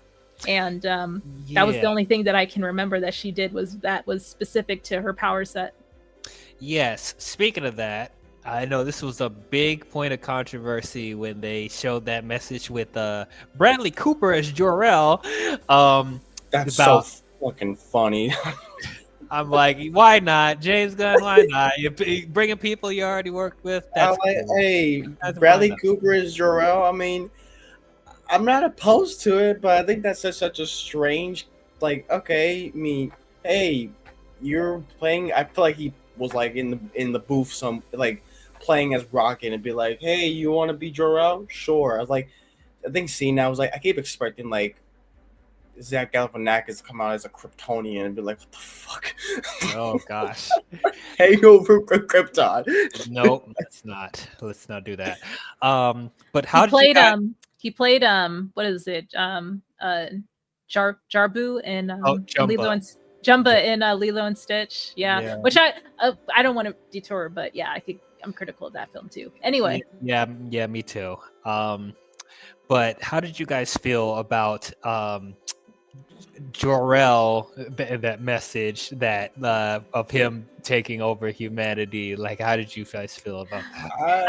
I was like, please say psych. I'm just like, bro, please, like, all you have to say is, oh, Lex is manipulating this message too. I'm like, you already, like, are dragging me through the story assuming that he's a master manipulator, so you could have just easily tacked on, oh, by the way, this message was doctored. But him saying to the president of Barovia, like, yeah, the message wasn't fake. So I was like, I don't believe you. I don't want to believe you, basically. Is like, I just am like, I don't want to believe this. I don't want to believe this. It's fake. It's fake. But yeah, Gunn saying like, no, it's not. I don't want to believe him either. And it's his writing. So yeah. I don't mind that too much, because I mean, we don't know too much about this version of Krypton in this universe, so it could mean a completely different things. And also, just to play devil's advocate, Jor-El does have a lot of like very like dark, creepy undertones about how putting Kal-El into Earth. Like, I think I remember in Man of Steel was like, he said something about like, there'll be a god to them. I'm like, what does that mean? That could be any fucking thing. Like Krypton, they could be a bit of like a kind of like Viltrumites in Invincible. Like, they can mean any fucking thing. That's what I instantly thought when I saw that. I'm like, the Kryptonians are Viltrumites from Invincible now.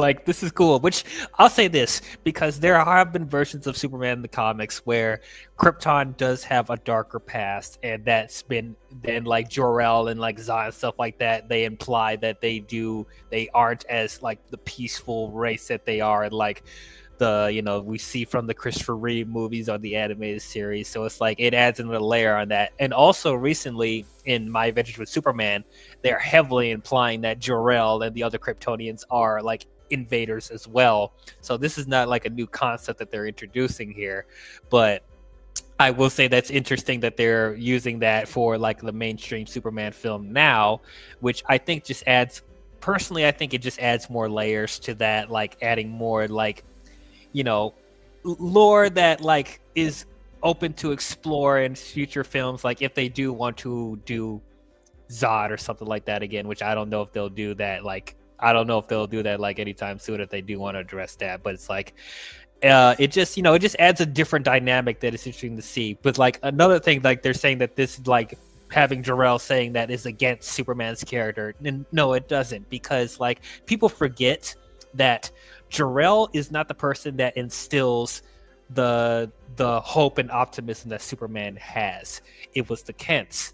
Kents are the ones that made Superman human. That's where he gets all of his morals from, is that. But innately, Superman does that himself, because another thing, going back to Jonathan Kent's conversation that he has with Clark earlier in the movie, he's like, we don't mold you to be a certain thing. We give you the tools to do whatever you want with your life. It is up to you what you decide to do. So whatever good and optimism that you do have, it's innately in you. And so I did like that message that they have here. So it's like, and once again, it enforces that fact at the end of the movie, because initially, you know, when Superman watches footage of Jor-El, whatever, to make him peaceful, I guess, and calm and whatever, but then at the end of the movie, he changes it to the Kents. So I think that message was forced really, really well, and that, like, you know, it was the Kents that made him human, not necessarily Jor-El. Character. It fits his character, like Yes. this version of Superman's character, because it makes so much sense. Yes. So I don't mind it. I'm actually interested to see if they will expand on that in future films, as far as like the Kryptonians being invaders or stuff like that. If they, I'm sure they will, but I feel like they're gonna push Zod for a while now, because we did it like twice in the movies. He's already like, I mean, we already got Lex Luthor enough. Like, bring in like Mixoplex or whatever you pronounce that dude's name. Oh, like, Mrs. Pivlik. I say Mixoplex. I mean, I think that sound whatever. Well, I heard like Mixus Pipitalik, whatever. I don't know. Yeah, bring Toy Man, bring all this stuff. Yeah. Ultraman. So, you mean Nuclear Man 2.0? Destroy Superman. Yeah, so I kind of expected him to be a clone. When everybody was speculating who is Ultraman, I figured that he probably would be a Superman clone, because like Ultraman is a clone of Superman from another dimension, and it creates the Injustice Gang. I think something like that, or the Crime Syndicate. I forget, but so I figured they probably would do some sort of like clone with them. Is it the most original story? Probably not, but I was interested to see how they were going to execute it here, and I thought they did a solid job. Once again, it's nothing mind-blowing, and it's stuff that we've seen before, but I was more intrigued of how they left it open for Ultraman to come back, because he gets sucked into that wormhole or whatever. Black hole or whatever. So it's like they didn't kill him. So there's a possibility he could come back, either as, you know, the actual Ultraman that we know from like the Injustice Gang or whatever. Like he creates his own lead in another dimension, which is like a whole other can of worms, or the simple route where they could have him be corrupted and turn him into a Bizarro type of character. Maybe that's a lot of people were speculating that as well. I don't care for the clone aspect. I think that was just such a out of the blue aspect. It's like, oh, like grab the piece of your hair, which, like I said, it was so funny that they just kowtow to Superman for the quest for peace and just be like, hey, we're gonna make you a clone of Superman. Like, I'm surprised that he didn't go to the museum and cut his hair with a bunch of bolt cutters. Oh gosh. I didn't care for that cloning aspect, because it was like there was so much stuff going on. Then they bring in the clone of David Cornswell. Like, well, I'll be honest, I part of me wished it was Cavill, because a lot of people wanted Cavill. Because they set up the mask so much, like the mask is off, and Dude, it's Cavill. For like a split second, maybe like a second and a half, when Cornsweat is just slowly lifting up his head, because Cornsweat and Cavill look so similar, I was like expecting it to be him, and just having this like whoa moment, like I did in Black Adam at the end of at the end credit scene. But yeah, it was a gotcha. Yeah, it kind of would have been like a very salty moment they actually did Cavill. But anyways, yeah, because like when people were asking for that, did they really want him to just show up as a Superman clone that's possibly just going to be killed off at the end of the movie anyway? Yeah, that would have been so petty. Like, I don't know, but yeah. Other than that, I don't care with the cloning aspect. I was like, okay, I mean, that's such a at the last, like, at the climax of the movie, is like, whatever. But the fight scene was cool. The fight scene was cool. Yeah. I mean, which I also like the fact that we thought that Superman's laser eyes burns his eyes, but it was kind of like he just Ultraman shoot lasers in his eyes, which is like, god damn. I know. I was kind of disappointed by that, because the concept of Superman being a little less powerful in this iteration, and potentially having powers that hurt him when he uses them, that would have been a little bit more interesting to me because he has to be more strategic, and the powers that he does use will have more impact as far as like when they are used. When he's, lasering all of the raptors in the air, it was a really cool visual, but it didn't it didn't have that same sort of impact as far as like stakes being involved. And there was this debate around like, oh, are the raptors killed because of the lasers being shot through them? And I'm like, Oh, here we go. to the ground, and you could tell that they're still alive. Only like their armor was pierced, so like they were I guess like taken down but not killed. Nope. Well, there was that one guy that got his teeth knocked out. So there you go there.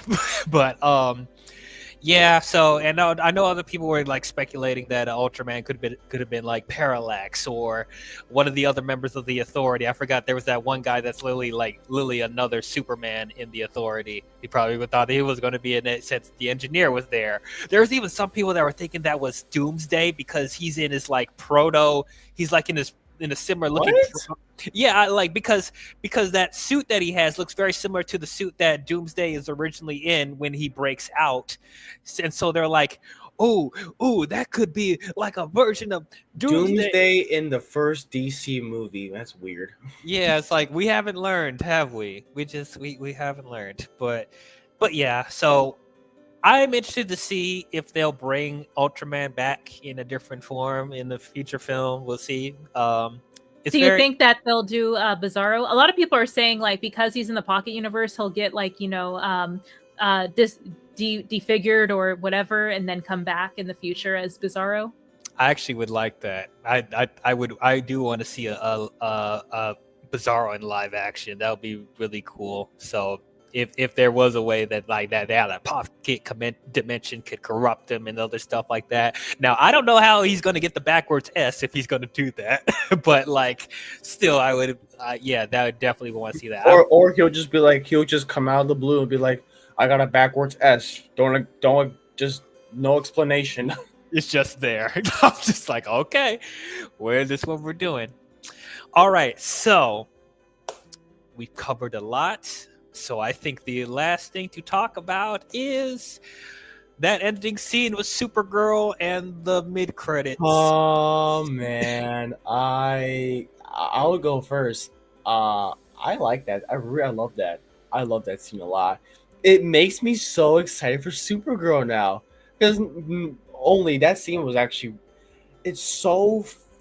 What makes it so funny that Crypto is Carl's dog. Knowing like second viewing, whenever like Crypto is like dicking around, like you can see Clark's face is like, God damn, my cousin got me watching this goddamn dog around. When he's like gnawing at Clark's cape, and he has his face like, God damn it, man, yeah. Like, and even like knowing that Lois is like, Clark is like, I gotta go find Crypto. Lois is like, it's a dog. Yeah, not a very good one. Yeah. He doesn't, like Clark doesn't really care for Crypto like that, but he still has a care for the dog. Mm-hmm. He gets annoyed with Crypto, but he's still a Kryptonian dog. I don't know how that even works, but he's still like a part of Kryptonian heritage. He's related to Kara. So. And Crypto's very affectionate towards Clark, even when he's like, destroying the fortress and kind of being a menace and not listening to Clark. Just those little moments of Crypto, laying on his chest at his parents' house, and one of the ending credit scenes of them, embracing on the moon, looking at Earth. So cute. Yeah, so like that was pretty cute. I'm not gonna lie. Yeah, but Supergirl, like, that scene with Supergirl showing up, I was like, holy crap, they actually were able to fit her into this movie. Yes, like, we thanks for watching him, bitch. Thanks for watching my dog, bitch. Yeah, that scene grew on me after like between the second viewing and the third viewing, because a lot of folks I was talking about it with, they were contextualizing it for me in the source material from which her movie's going to be adapted from. But also, I started to think, like, even outside of, you know, the source material, you know, this young woman's, you know, entire, you know, planet was destroyed and taken from her, and she actually has vivid memories of having lived there. Clark doesn't, or Superman doesn't. That's true. Her coping mechanism is, you know, it is what it is. So in that context, I was like, okay, I can see where, you know, she's coping in a way that, you know, she's chosen to in this moment. So I'll follow along, and I hope that she, you know, finds the, you know, the answers, or, you know, the personal sort of revelation that she needs to, you know, I guess, like, you know, heal, or, you know, become a better version of herself. I don't know. Which makes me even more excited for Supergirl. Like I never read the Woman of Tomorrow comic, but the premise of it, oh yeah, you bet your ass I'll be there day one for that. Like the idea of it, oh, the idea of her being this party girl drunk, I fucks with that a lot. Yeah, and I like that, you know, off the gate they're showing that Supergirl is a completely different character from Superman, going through completely different development. Very different. Yes. And I can't wait for Supergirl. And in a way, this really does, like, in a way, perfectly set up Woman of Tomorrow, especially with, like, before that little montage with Superman begins of him looking back at his childhood. Right before that, and the Crypto, we see Crypto leaving with her. That perfectly sets up Woman of Tomorrow, because Crypto does play a bit of a role in Woman of Tomorrow if you've read the comic. So absolutely. So I mean, hey, you're setting up Woman of Tomorrow perfectly right there just by doing that. Yes. I cannot wait for Supergirl. I cannot wait for people to see what a real Supergirl is, and we don't have to talk about that CW stuff anymore, because I don't like the CW Supergirl. What about the movie? I heard that. Oh, sorry. Go ahead. Oh no, I was just saying, what about the movie? I've never seen the movie. There's it's the worst DC film I've ever seen. Okay, go ahead, Ray. I'm sorry. I was gonna ask. So, like, a lot of people's criticism about the movie and the CW show is that she's basically a gender swapped Superman. She's not a true representation of her being this formidable, angry, you know, powerful Kryptonian, which is what we want to see in the new Supergirl movie, right? Yes, that's exactly that was the main issue that I have with the live action stuff. They're just making him a female version of Superman, and that's not her character at all. It literally, if they could just watch even the animated series got closer to the character than both of those live action versions. So I'm very interested to see, like, this completely different direction, and actually, you know, seeing how she copes with her loss, and actually just taking place in space as well, and however Lobo is going to be utilized in this as well. So that's going to be... Quick question. How do y'all feel about Sasha Calle's depiction? I loved her Supergirl. I love her. I really like that. Yeah, I really do like her as Supergirl. The one thing that does suck, though, is that she wasn't able to stick around as the character in the DCU. They weren't able to transition her into the DCU. That was something I really wanted so badly, because she played it really good. One of the few good things about The Flash was her performance as Supergirl, and I really felt like, especially in The Flash, that she was just there. She didn't really accomplish much other than just being there.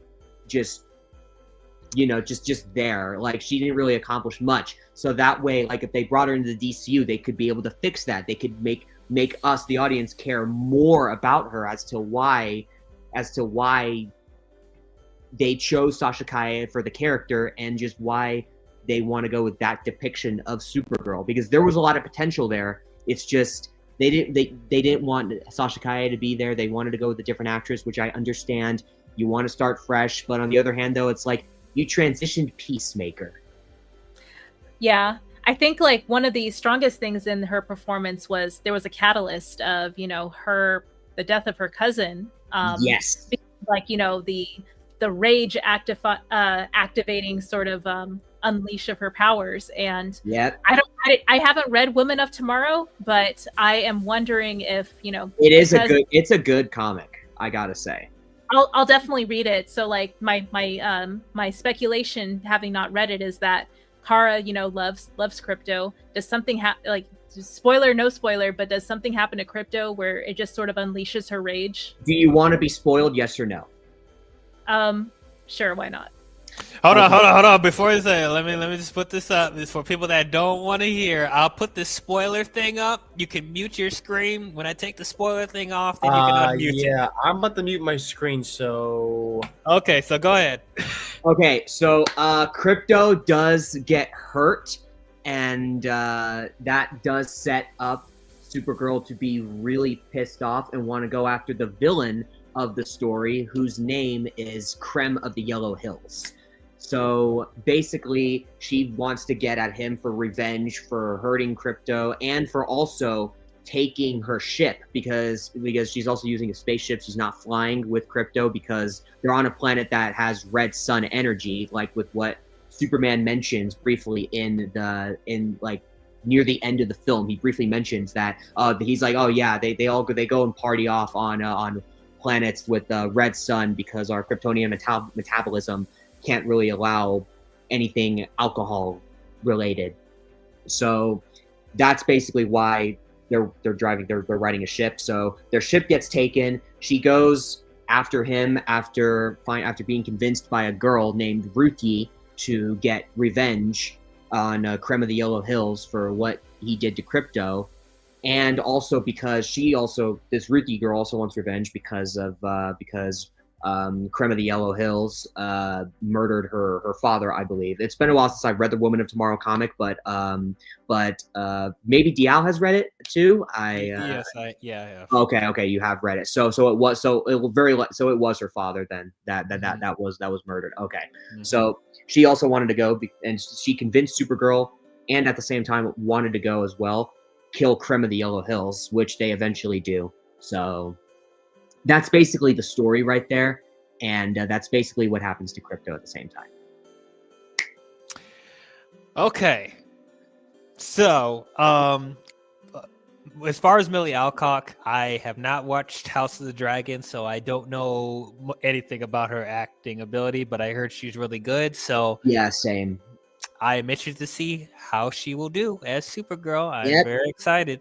I mean, the casting decisions for a lot of the characters that we've gotten already in the DCU have been hit so far. The one thing I will say, though, is I hope the Booster Gold casting is not true, because, oh my god, if that is true, someone please give me an L tattooed on the wall, and I will say L1, the first watch for the DCU.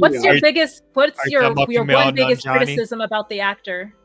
The actor that's not Booster Gold, first of all. Camille Nanjiani. The Booster Gold I'm familiar with is the Booster Gold who, not to sound like I'm a Phantom Menace dickbag, but is one of those guys who is white, and he has gold hair, and he has a good American accent. Oh, don't get him started on the race and gender swapping. We went into this whole thing with the Spider-Man. Yeah, let's not bring up the your filling name for Spider-Man review, because that did not look good for you, Darkness. Honestly, hey, look, that's just me. Like, if people got a problem with it, it's like, look, like I'll have a discussion with y'all, but it's like, hey, like if you have an actual problem with me over that, it's like, hey, like you're taking it way too seriously if you have a problem with me over my opinion on that. I'm just saying. Yeah, some people would prefer Ryan Reynolds. Wait, no, not Ryan Reynolds. Ryan Reynolds is no. Who's the other the guy who played Ryan Gosling? Yes, yeah. A lot of people fan casted him, which makes sense to me. That one I'm on board with. You know what? I see one with Glenn Powell. I like Glenn Powell. I was just thinking that some people were. Glenn Powell could work too. I didn't think that Glenn Powell, could do comedy until I saw the Running Man trailer, and then I'm just like, okay, yeah, I can. He's not as stoic as I thought he'd be. Right, he actually has some serious action stuff. Now, another thing about that though, because I'm also thinking about Blue Beetle, for example, and if yeah, that's right, Blue Beetle. He was also transitioned from the DCEU. Right. So if Zolo's Blue Beetle is going to be in the DCU, so that means Ted Kord is older. and they said that Ted Kord is still alive. So if they're going to do Blue Beetle, are they going to make him older like Ted Kord, or is this going to be like in his 30s? Or I'm wondering what take they're going to do with Blue Beetle. Are they going to try and line it up with the Ted Kord Blue Beetle, or I don't know. Maybe in a way, because okay, do you remember the first post-credit scene from the Blue Beetle film? About the message where Ted Kord is still alive? Yeah. What if they follow up on that? That would be cool. They can do that. They can do that. They brought in Solo Meridueña. You got to follow up on that. Yeah, because that movie never really mentioned. Well, they mentioned Batman, but they never mentioned any events in the DCEU. Right. So they can pull off from that and be like, okay, this is its own thing. We can plug that in somewhere in the DCU and then go from there. I mean, come on. I mean, I love that fucking movie. Like, do it. Yeah, Blue Beetle was surprisingly really good. Yeah, I really liked Blue Beetle. I mean, even though I still want to see a live action continuation, I'm glad they're going to do an animated series. Continuing off of that. So, animated series. I mean, like they're going to continue off in some capacity. Like, come on. Oh yeah. And I'm sure Blue Beetle's going to show up maybe like in a team up movie or something like that if they don't want to do sequels for whatever. Blue Beetle and Booster Gold team up film? I would love that too. Yeah, people alluded to that one too. Yep. Okay, guys, we have reached the 3-hour mark. This has been a long stream, so we are going to start. We're just DC geeking out. What can I say? We are. We had a lot to talk about, but now it is time to start closing things out and go to grades. Overall, I'm very happy with this film. I thought it was absolutely great. Yes, I did have my issues here and there. I do wish that the movie was longer. Yeah, it felt like they were throwing a lot at you at one time, and yeah, there was some tonal stuff here and there that I wasn't loving. But overall, I think James Gunn did a really good job bringing Superman back, and I thought this was a really good introduction to the DC universe. I thought all the characters were really cool. Lois, Lex was great. The Justice Gang was really cool. Metamorpho, even like the supporting characters from the Daily Planet, Jimmy Olsen and Perry and all of them, I really like them as well. The casting for Jimmy Olsen is literally straight out of the comic. I swear to God. It's perfect. It's perfect. Yeah, the action was cool. The effects were really good. Yeah, it literally felt like the comic book came to life. And I know we say that a lot, but this really felt like the comic book came to life. And maybe it's so much so that it's like a little much for people that aren't vivid comic readers.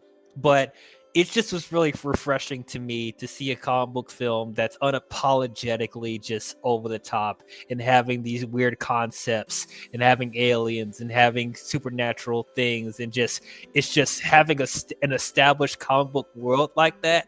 It's just really refreshing to see because we spent so much time trying to make stuff realistic and grounded and make it kind of like very similar to our real world. And like James Gunn is like, no, I'm going to create my own DC world. It's not going to be exactly like the real world. It's going to have its own stuff. It's have its own history, have its own lore, stuff that you haven't seen before.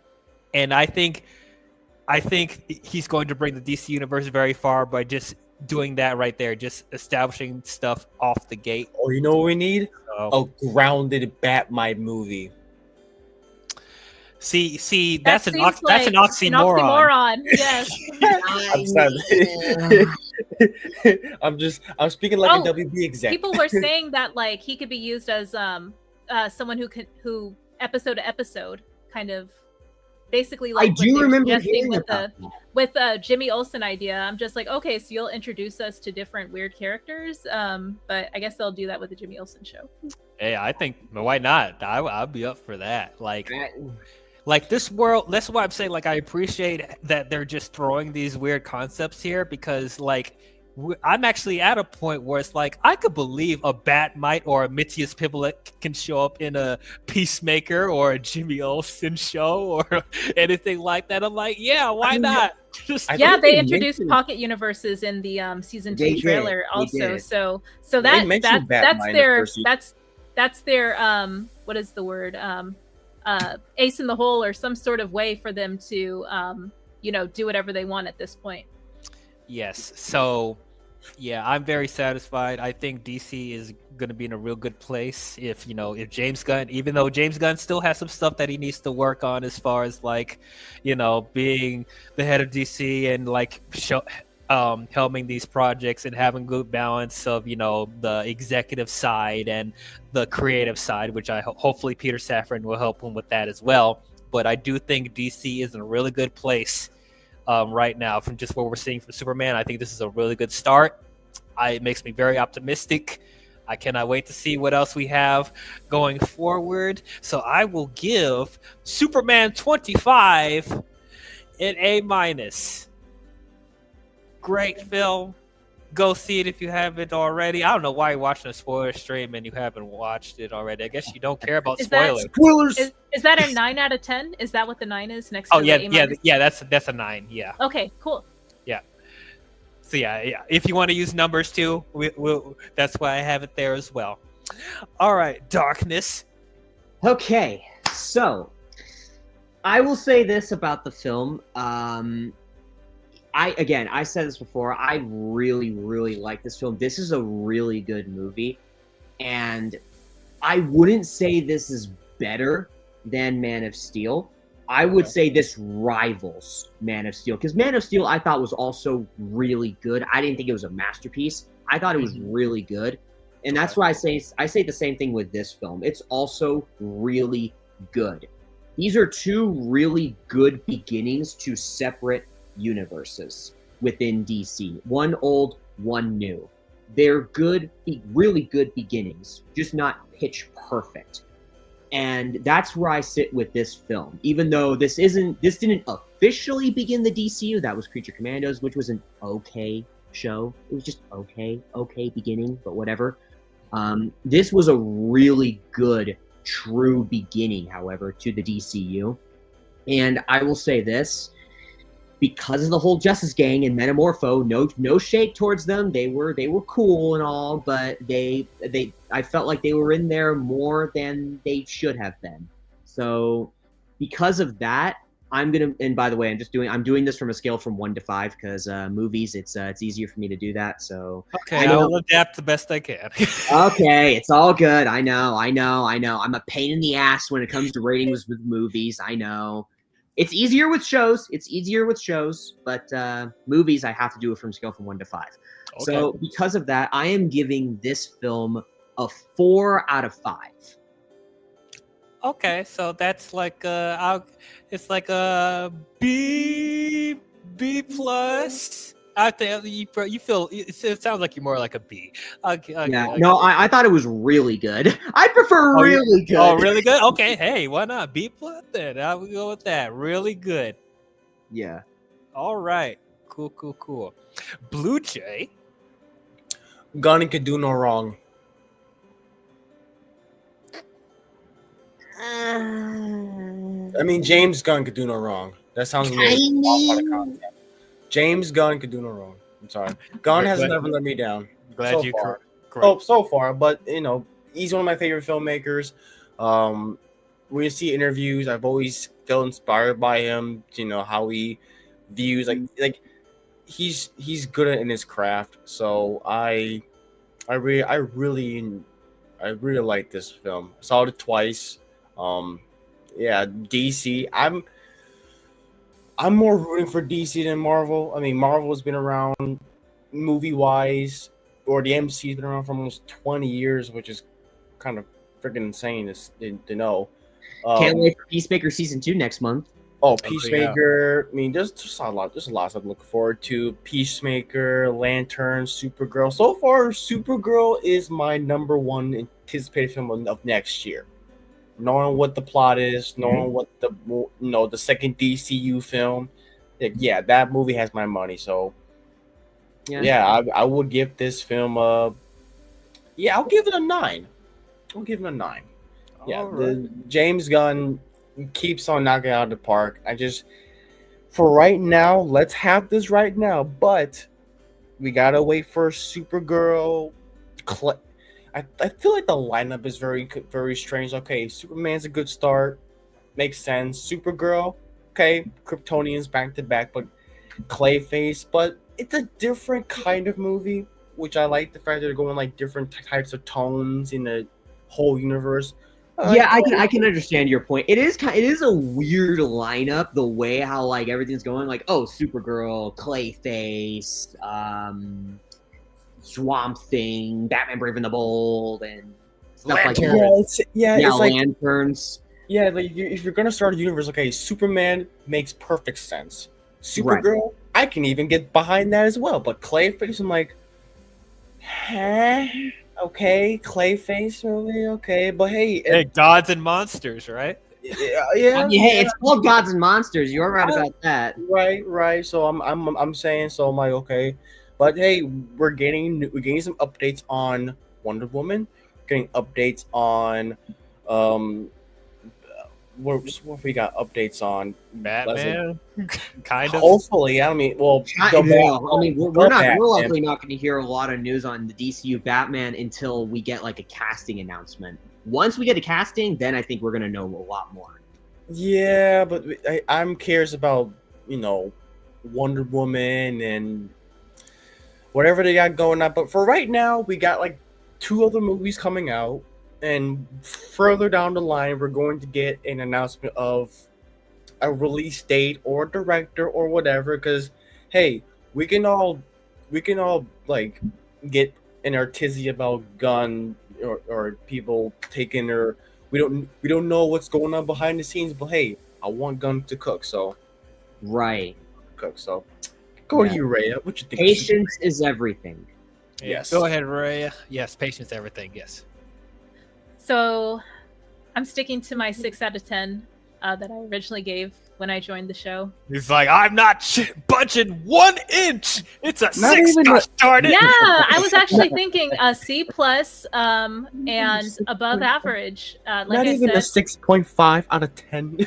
Nah, I can't do that. So the movie, I feel like the main criticism I had, I think I tried to explain earlier, was that I don't know Superman's place in this world because we have existing metahumans and alliances with the metahumans and the government and society, where Superman being introduced so early in his career, trying to find his place in the world, and being the most powerful metahuman, and trying to balance, his human relationships as well, and having a career and a love life and friendships. There was a lot of connections that I had to kind of kind of take leaps of faith that, okay, we'll follow this along, and we don't have to justify or rationalize how these relationships were established. They're just there. For me, I would have preferred for there to be some more buildup. And even with the addition of extra 20-25 minutes, and Darkness, you made a good point where the Justice Gang had a lot more focus in the movie than it probably should have had.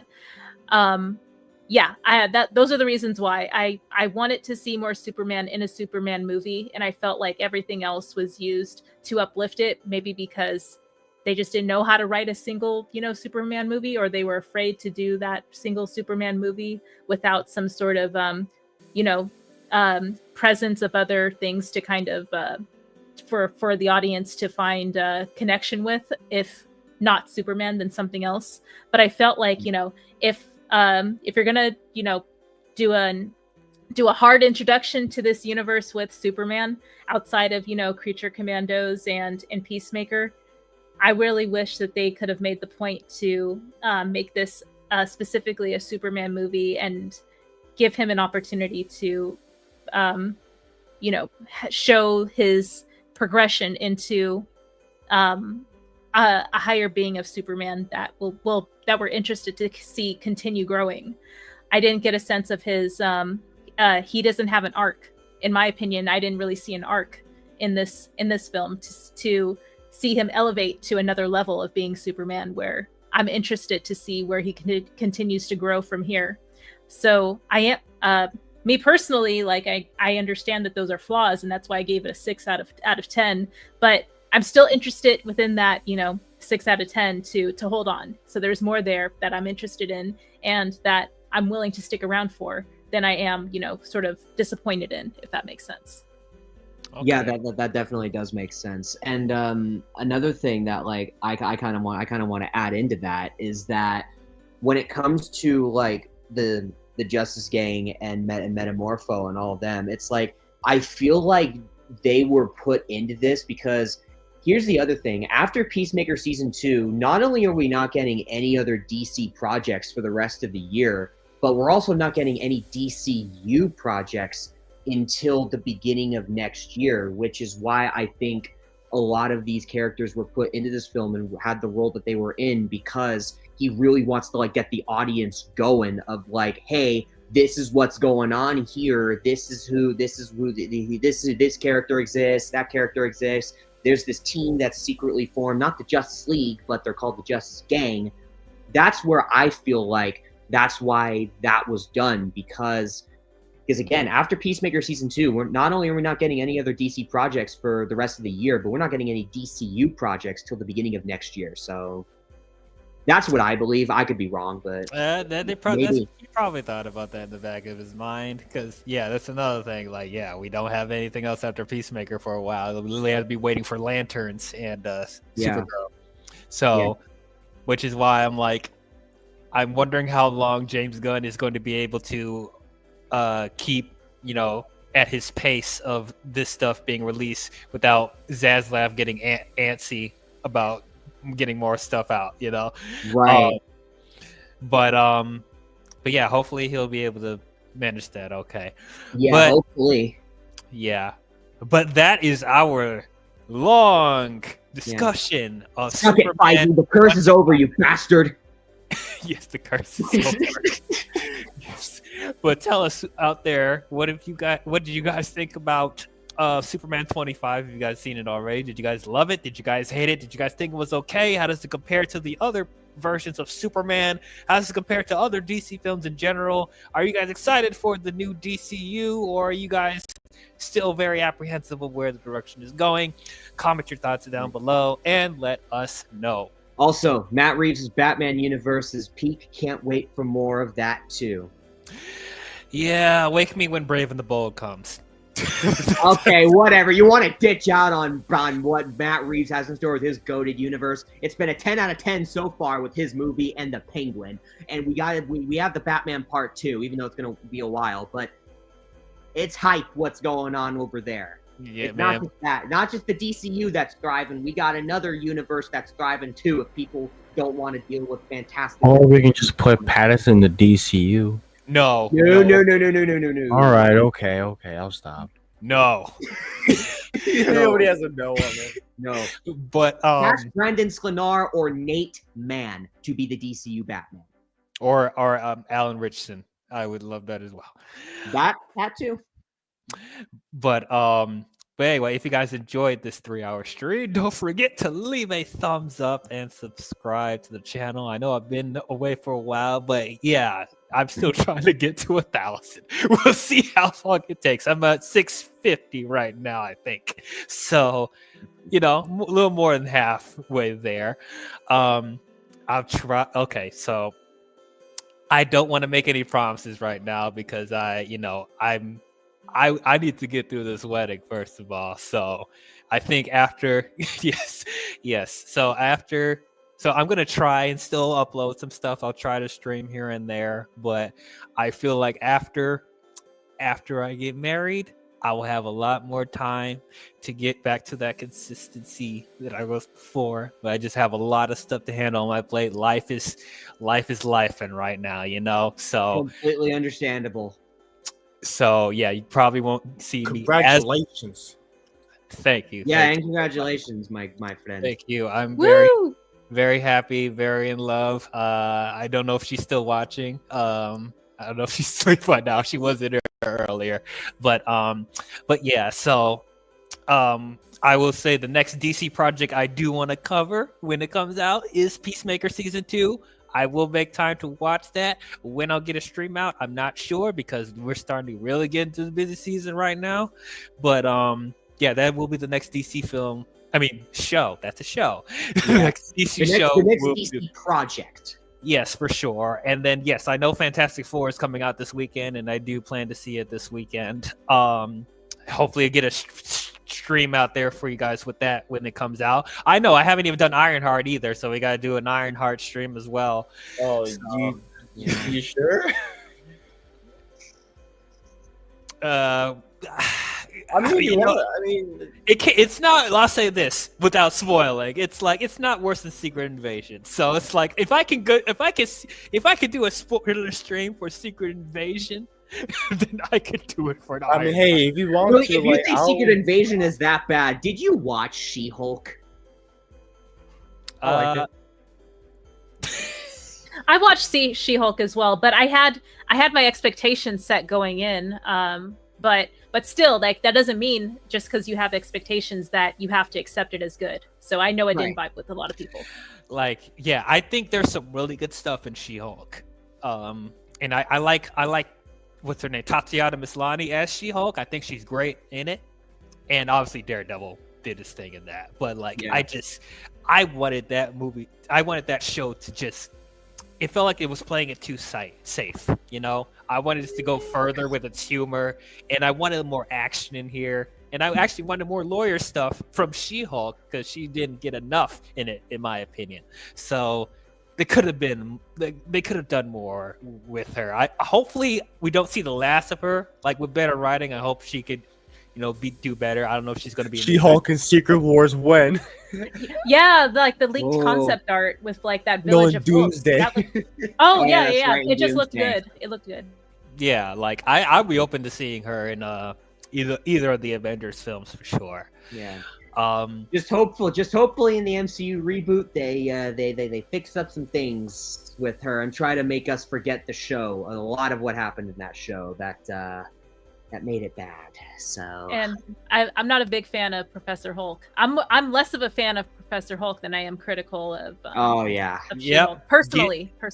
No, I agree with you 100%. Yeah. Get this Professor Hulk out of here. Give me this Savage Hulk, man. Yeah. I'm glad we got a little taste of it with Red Hulk in Brave New World. But yeah, I want the regular Savage Hulk again. Yeah. It seems like the speculation of a soft reboot may be true. Darkness, you may be right. No, it was not speculation. It was never a speculation. I've said this before. It was confirmed in the Reign of Marvel Studios book. They literally said, "Yeah, we plan on rebooting eventually," and then it even adds on. Ashley's like C+, Rhea, C+. It even adds on. Here's the thing: the MCU reboot. It even adds on to that when Feige reiterated that they are going to be rebooting. So not only are we going to have like a total comic accurate DCU, but we're also going to have like a soft rebooted, maybe soft rebooted. Who knows? I mean, if they're going to go hard reboot, soft reboot, I don't even know.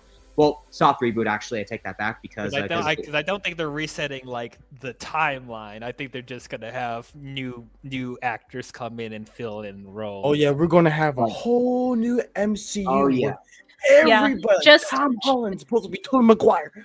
Just sweep under the rug, the cameos and the Easter eggs from the past. That way, you don't have to follow through with them. Just set the expectation going forward. New stuff. Yeah, which I think the Feige's intervieiew kind of did that. So yes. So that Feige interview, he basically said that like they are going to be soft rebooting, which the more I'm thinking about it, like it's going to be a soft reboot because it's like you got Tom Holland Spider-Man, you got characters that were introduced like Moon Knight. For example, you can't like throw them away. For example, definitely Spider-Man. We get an actual Black Panther this time. About to say, if you're going to recast Iron Man and Captain America, you better recast T'Challa. Yeah, and on top of that, we're gonna have the X-Men. Keep the Fantastic Four as it is, obviously, because it wouldn't make sense getting rid of them. Even though I have my issues with Pedro Pascal as Reed Richards, it wouldn't make sense to really get rid of him too, though. Even if whatever. That'd be okay. so crazy. Like if they just introduce this Fantastic Four, then they just may introduce another Fantastic Four. That would be so stupid. I'd be like, what was the point of them even being in this saga? It's clearly set up to bring back the Fan Forster cast. Oh no! But hey, we got the DCU and we got the MCU soft rebooting in December of 2027. So hey, man, I mean, hey, the superhero genre is basically resetting itself entirely. So, and they basically need a fresh slate for both. DC needed it for a long time, but the MCU kind of needs it too, especially with the funk they're going through right now. Ever since they began their second saga. Yes, so I wish success for both properties. Yep. I want Superman and Fantastic Four. Going for the DCU. We're going for Matt Reeves' Batman universe. We're going for the MCU reboot. Let's go, boy. Yeah, I want Superman and Fantastic Four to make money. Now I'm really interested to see how financially they'll do because they're coming out the same month. I'm waiting to see how that's going to go. But I want both of these to succeed. I'm excited for Fantastic Four. Yeah. Don't disappoint me, Pedro. Don't disappoint me. He's going to be the leader in both Avengers movies, so. He is, so it adds more pressure.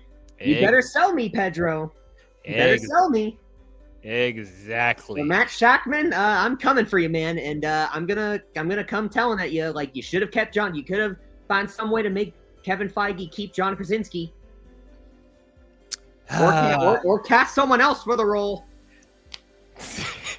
That was petty too, because they heard the fan casting of John Krasinski, so like, hey, let's throw him in Multiverse of Madness. Yeah, I know. You bring in John Krasinski, then you're just gonna be like, no, Pedro Pascal. Yeah, he was perfect. Wasn't he turned into spaghetti? Like, yeah. Which I was okay with. Like, it's like whatever. Like, okay, like it's a different version of the character. Okay, you can just keep that. You can just keep the actor. Just it's a different version of the character. But nope, we're gonna bring in Pedro. Got him on the Star Wars lot. But anyway, we need him because his rise to fame. His name is growing more popularity. We need Pedro. Yeah.